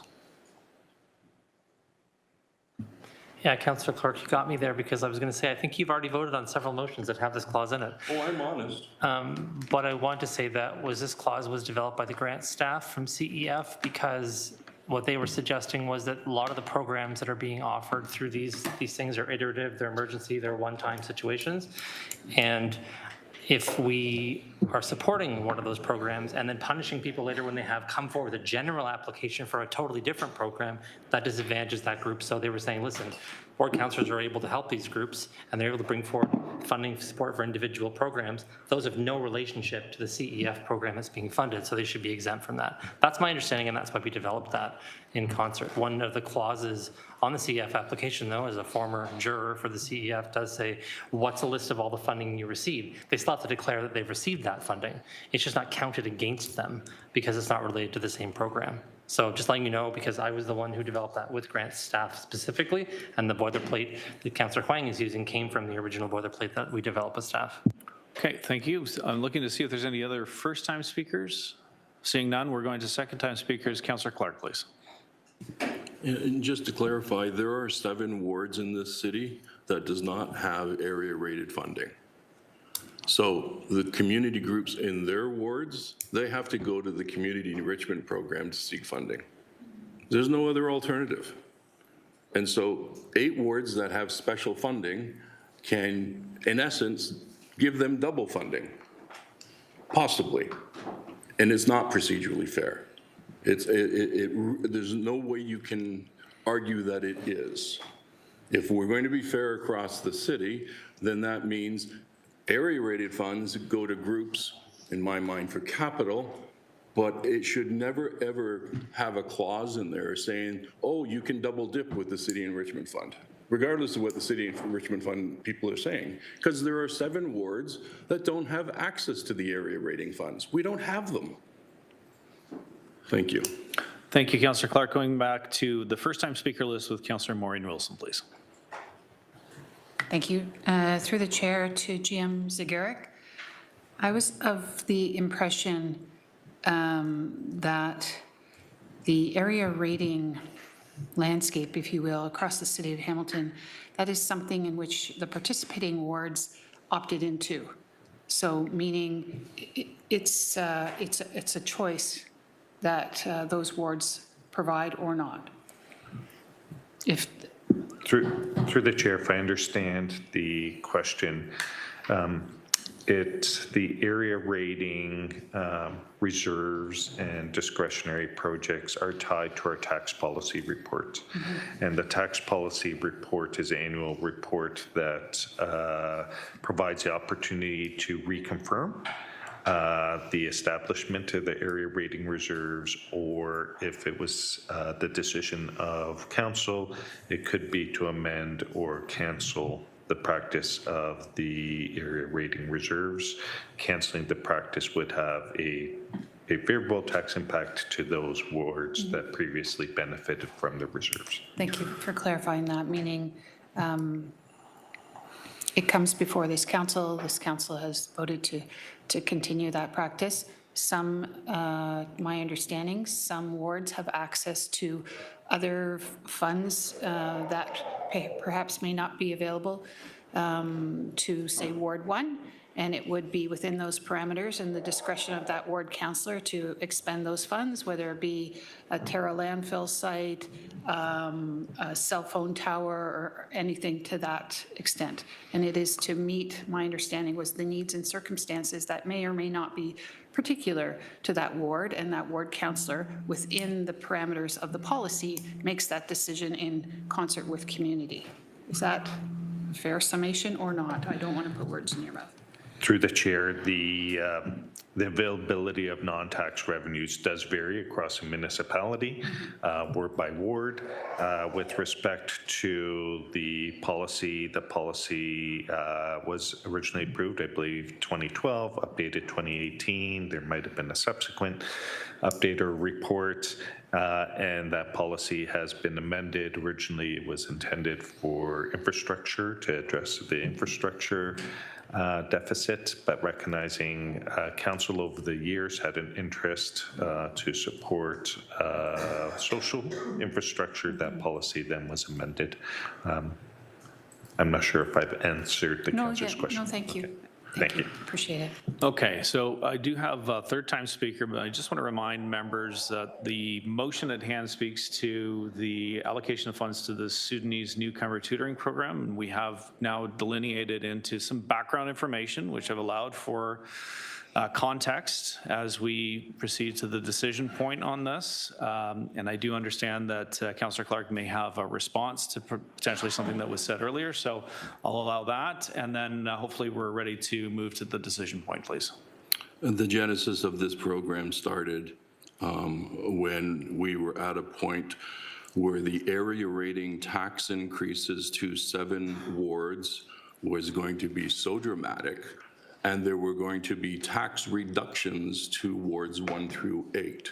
So Russ Powers and Councillor Chad Collins, they met privately and they came up with a suggestion, and the suggestion was, instead of reducing the taxes to wards 1 and 8, they would leave them at the higher value, and it would create this slush fund for the use of the councillors. And originally it was based solely on infrastructure and capital. That's the genesis of that particular program. The genesis of the landfill royalties was through an environmental assessment agreement that was drafted in 1996 and approved by the province. The funding is only spent for the betterment of the city of Stony Creek. And so the 3 councillors get together. The vast majority, and you can count the millions and millions of dollars, all went to capital. Okay, so thank you for the clarification on that. Obviously, there's a considerable appetite for further conversation, but as I made note in my earlier speaking points, perhaps it'll be the prerogative of the next term of council to delve back into this, to have some decision points on the future of granting programs individually, potentially an area rating conversation. But for today, in this moment, we are looking now for a vote on the Sudanese newcomer tutoring program. It has been duly moved and seconded, and the speakers list has been exhausted. Please indicate your vote in affirmative or negative, please.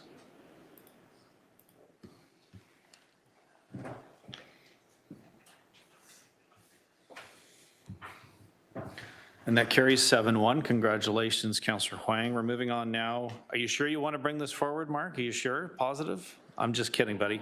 10.2, which is the Ward 11 Community Grant Program. Councillor Tattison, I understand first that you're bringing forward a motion to suspend the rules. Please indicate the reasoning and your seconder, please.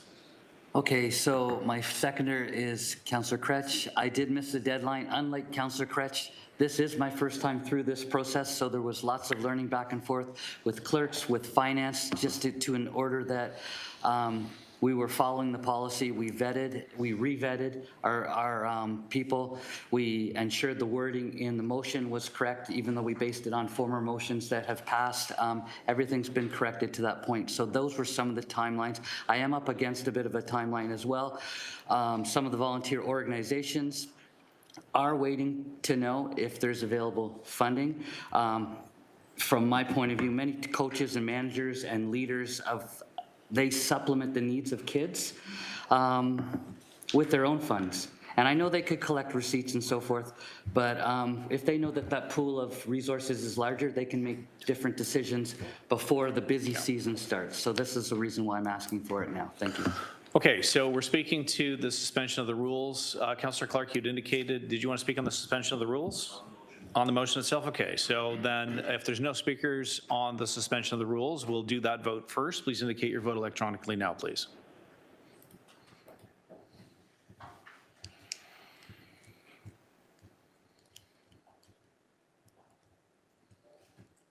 And that passes 6-2. So please indicate you're a seconder now. Councillor Chattison, and introduce your motion. This is Ward 11 community grants. Basically, whereas the Ward 11 community grants pilot project was established to support local nonprofit organization, community groups, and other eligible entities delivering one-time projects, initiatives, and programs that benefit Ward 11. I'm going to flip down to the second to last one. Whereas all successful applicants are required to report on the use of the funds by year end, and such reporting will be documented by the Ward 11 office on its website. Whereas 20 applications were received by March 31st deadline, which 18 were deemed eligible following staff review in accordance with one application per organization requirement. At that, basically, there's 18 organizations here. There's different amounts we went through. We weighted it. We based it on a number of criteria as, again, following other councillors that have done this. And I'm willing to face the crowd now. Thank you. Okay, we have a speakers list that has started with Councillor Brad Clark, please. Thank you. So a question to staff. I'm a little bit confused about the sponsorship. I thought the sponsorship policies, at least what I've been advised, is $500 maximum for each sponsorship. Jim Zagarek.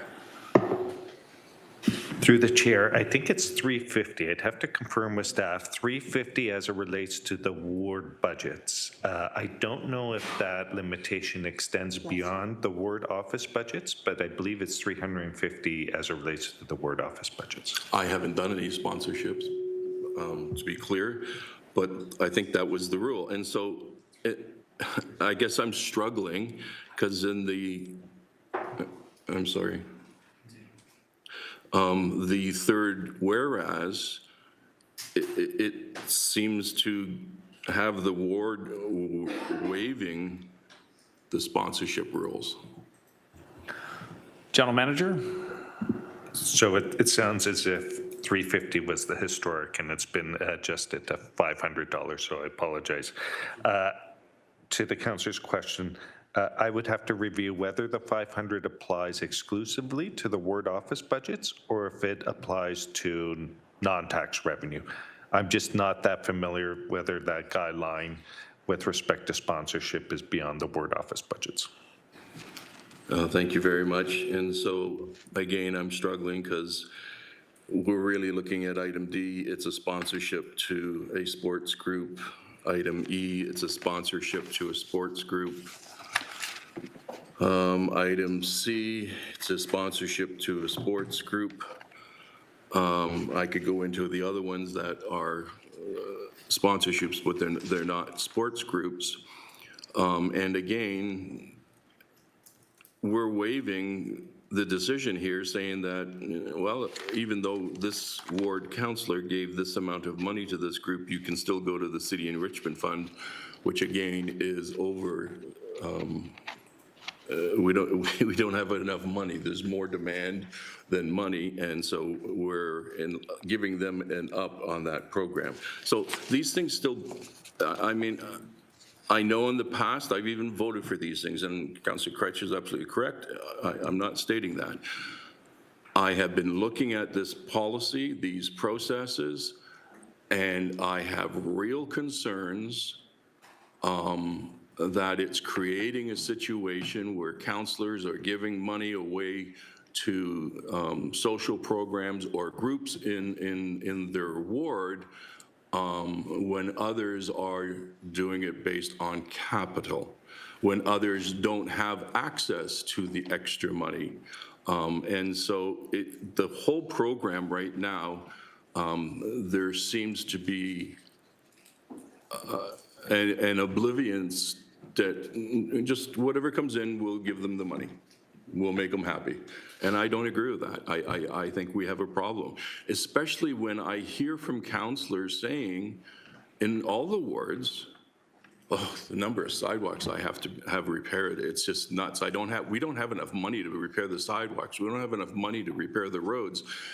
You've got money to help do that, but it's going to social programming and not to infrastructure, which the community is demanding. So again, I'm simply voting against it. Thank you. Okay, before we proceed to any other speakers, I'm going to remind members that we are, as always, up against a hard deadline of 1 p.m., at which time we must break, which means that already we will be breaking at 1 p.m. and then coming back to proceed with the private session, and then coming out of private session to formalize items 8.1, 8.2 in public session. So we still have some considerable work ahead of us. So with that, if we could please keep comments to the task at hand, which is the motion that is before us. I know some comments have been made, some concerns have been raised. So as long as they are related and relevant to that, then please continue. I see Councillor Kretsch with a question or comment, please.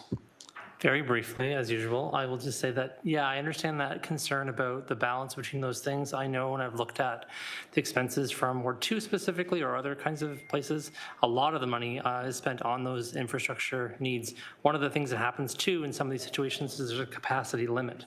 So sidewalks in our ward, if I wanted to, for instance, put $1 million in the sidewalk, staff would say to me, you can't. We don't have the capacity to do $1 million worth of work this summer, councillor. We can do this much work. So I think those are just things I'm announcing because I don't want people to think, not that you're suggesting this at all, Councillor Clark, that there's not that investment also happening. We've maxed out the sidewalk budget every year. Okay, so back to the task at hand. I see a second-time speaker, no doubt a response from Councillor Brett Clark. It's ironic because I did find $1 million and we put in $1 million worth of sidewalks. It goes through an RFP process. So as long as you get the timing right, it goes into an RFP process and is contracted out. Okay, so we've exhausted, I think, any questions pertaining to the motion. So at this time, folks, I would ask for an electronic vote. Please indicate your vote now.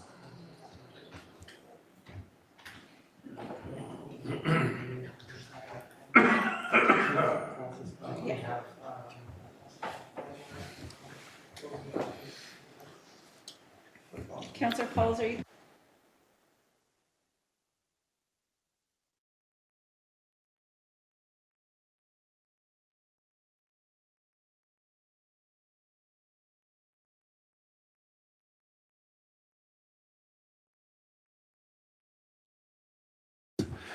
And that passes 8-1. Congratulations, Councillor Tattison.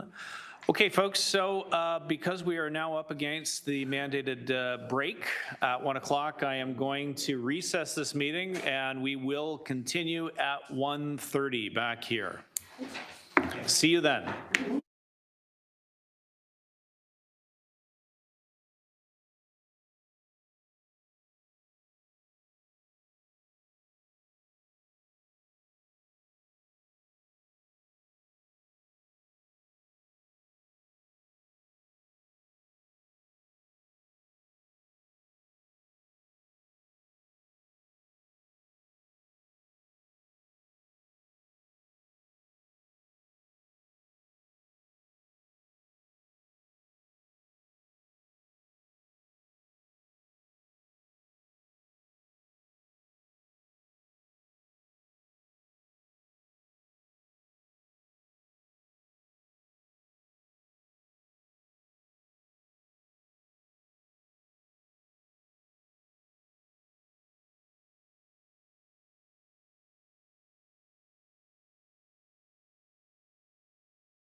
Audit, Finance, and Administration Committee meeting, April 16, 2026. Welcome back. We're going to jump right into private and confidential, which is 11, starting with 11.1, which is the closed minutes from AFA 26004, the meeting held on March 26, 2026. If I could have a mover and a seconder to adopt the closed minutes of the March 26th meeting. Seeing Councillor Huang, Councillor Kretsch, thank you. Any discussion on the adoption of the closed minutes? And seeing none, please indicate your vote with a show of hands. All in favor? Thank you. Okay, that is carried.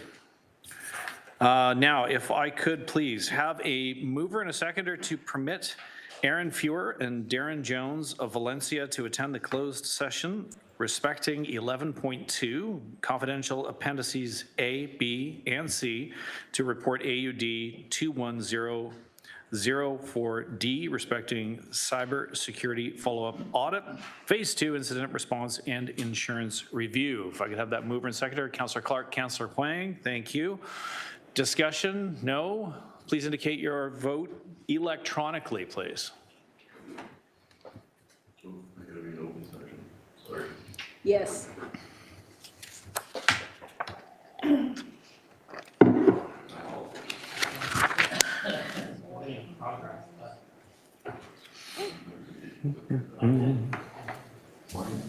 So just Councillor Kretsch and Councillor Wilson, thank you. I'm in favor anyway. Okay, you're in favor now. And that carries 7-0. Thank you, folks.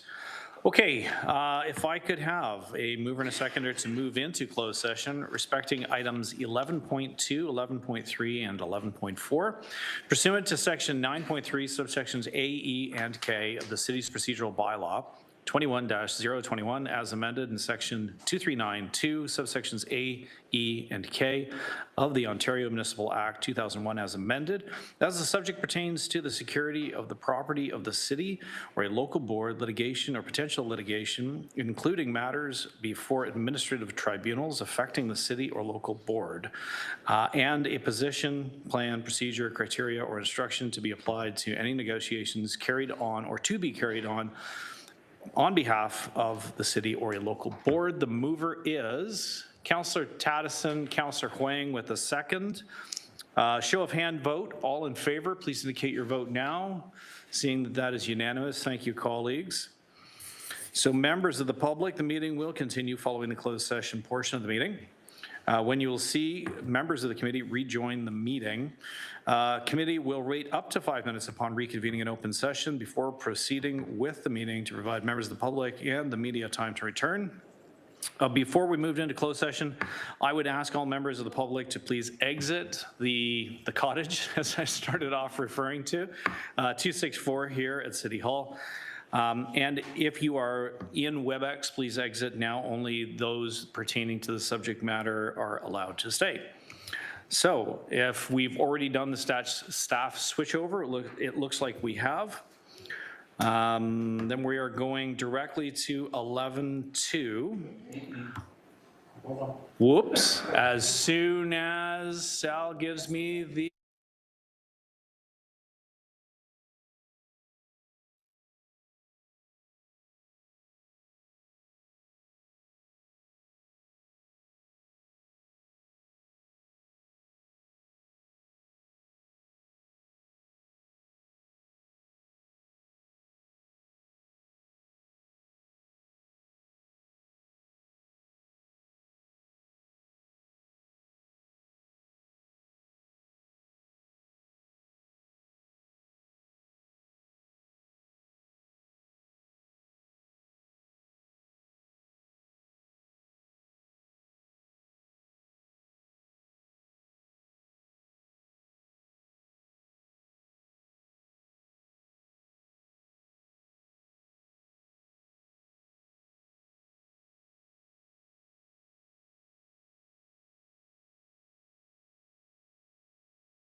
Okay, welcome back to open session here in the Audit and Finance meeting. If I can have everybody's attention so we can move on. Thank you. 11.2 AUD 21004D, cyber. Mover and seconder that the direction provided to staff enclosed be approved. Moved by Councillor Taddison, second by Councillor Wang. Show of hands, please. That carries. Thank you. 11.4 AUD 26004, Auditor General reporting of serious matters to Council. Mover and seconder that the report be received and remain confidential. Councillor Taddison, Councillor Wang, thank you. Show of hands. And that carries. We are 11.3. You don't need anything for. Yep. No. Items for consideration. 8.1 AUD 21004D, Cybersecurity Follow-up Audit Phase 2 Incident Response and Insurance Review. Mover and second to approve the recommendations in the report and receive the confidential presentation. Moved by Councillor Wang. Can I have a seconder, Councillor Taddison? Thank you. Councillor Clark, a question. Sorry, I didn't hear with directions. To approve the recommendations in the report and receive the confidential presentation. But we gave directions. Through the chair, yes, that was the first vote when we came out of closed, was for on 11.2 to approve the direction given to staff in closed. Thank you. Any other questions? I believe this has to be an electronic vote. Thumbs up if your computers are not working. Councillor Maureen Wilson, thumbs up. Councillor, anybody else? If not, use your computers. I guess I should get into open.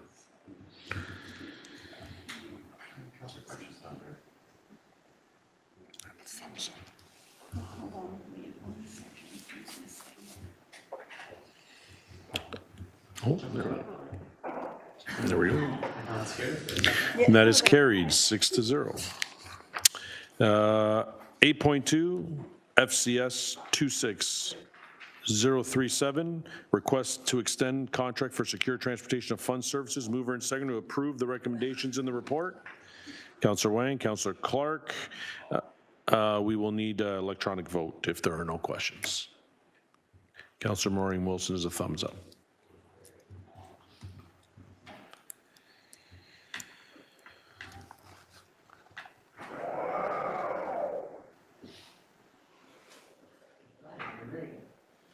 That carries 6-0.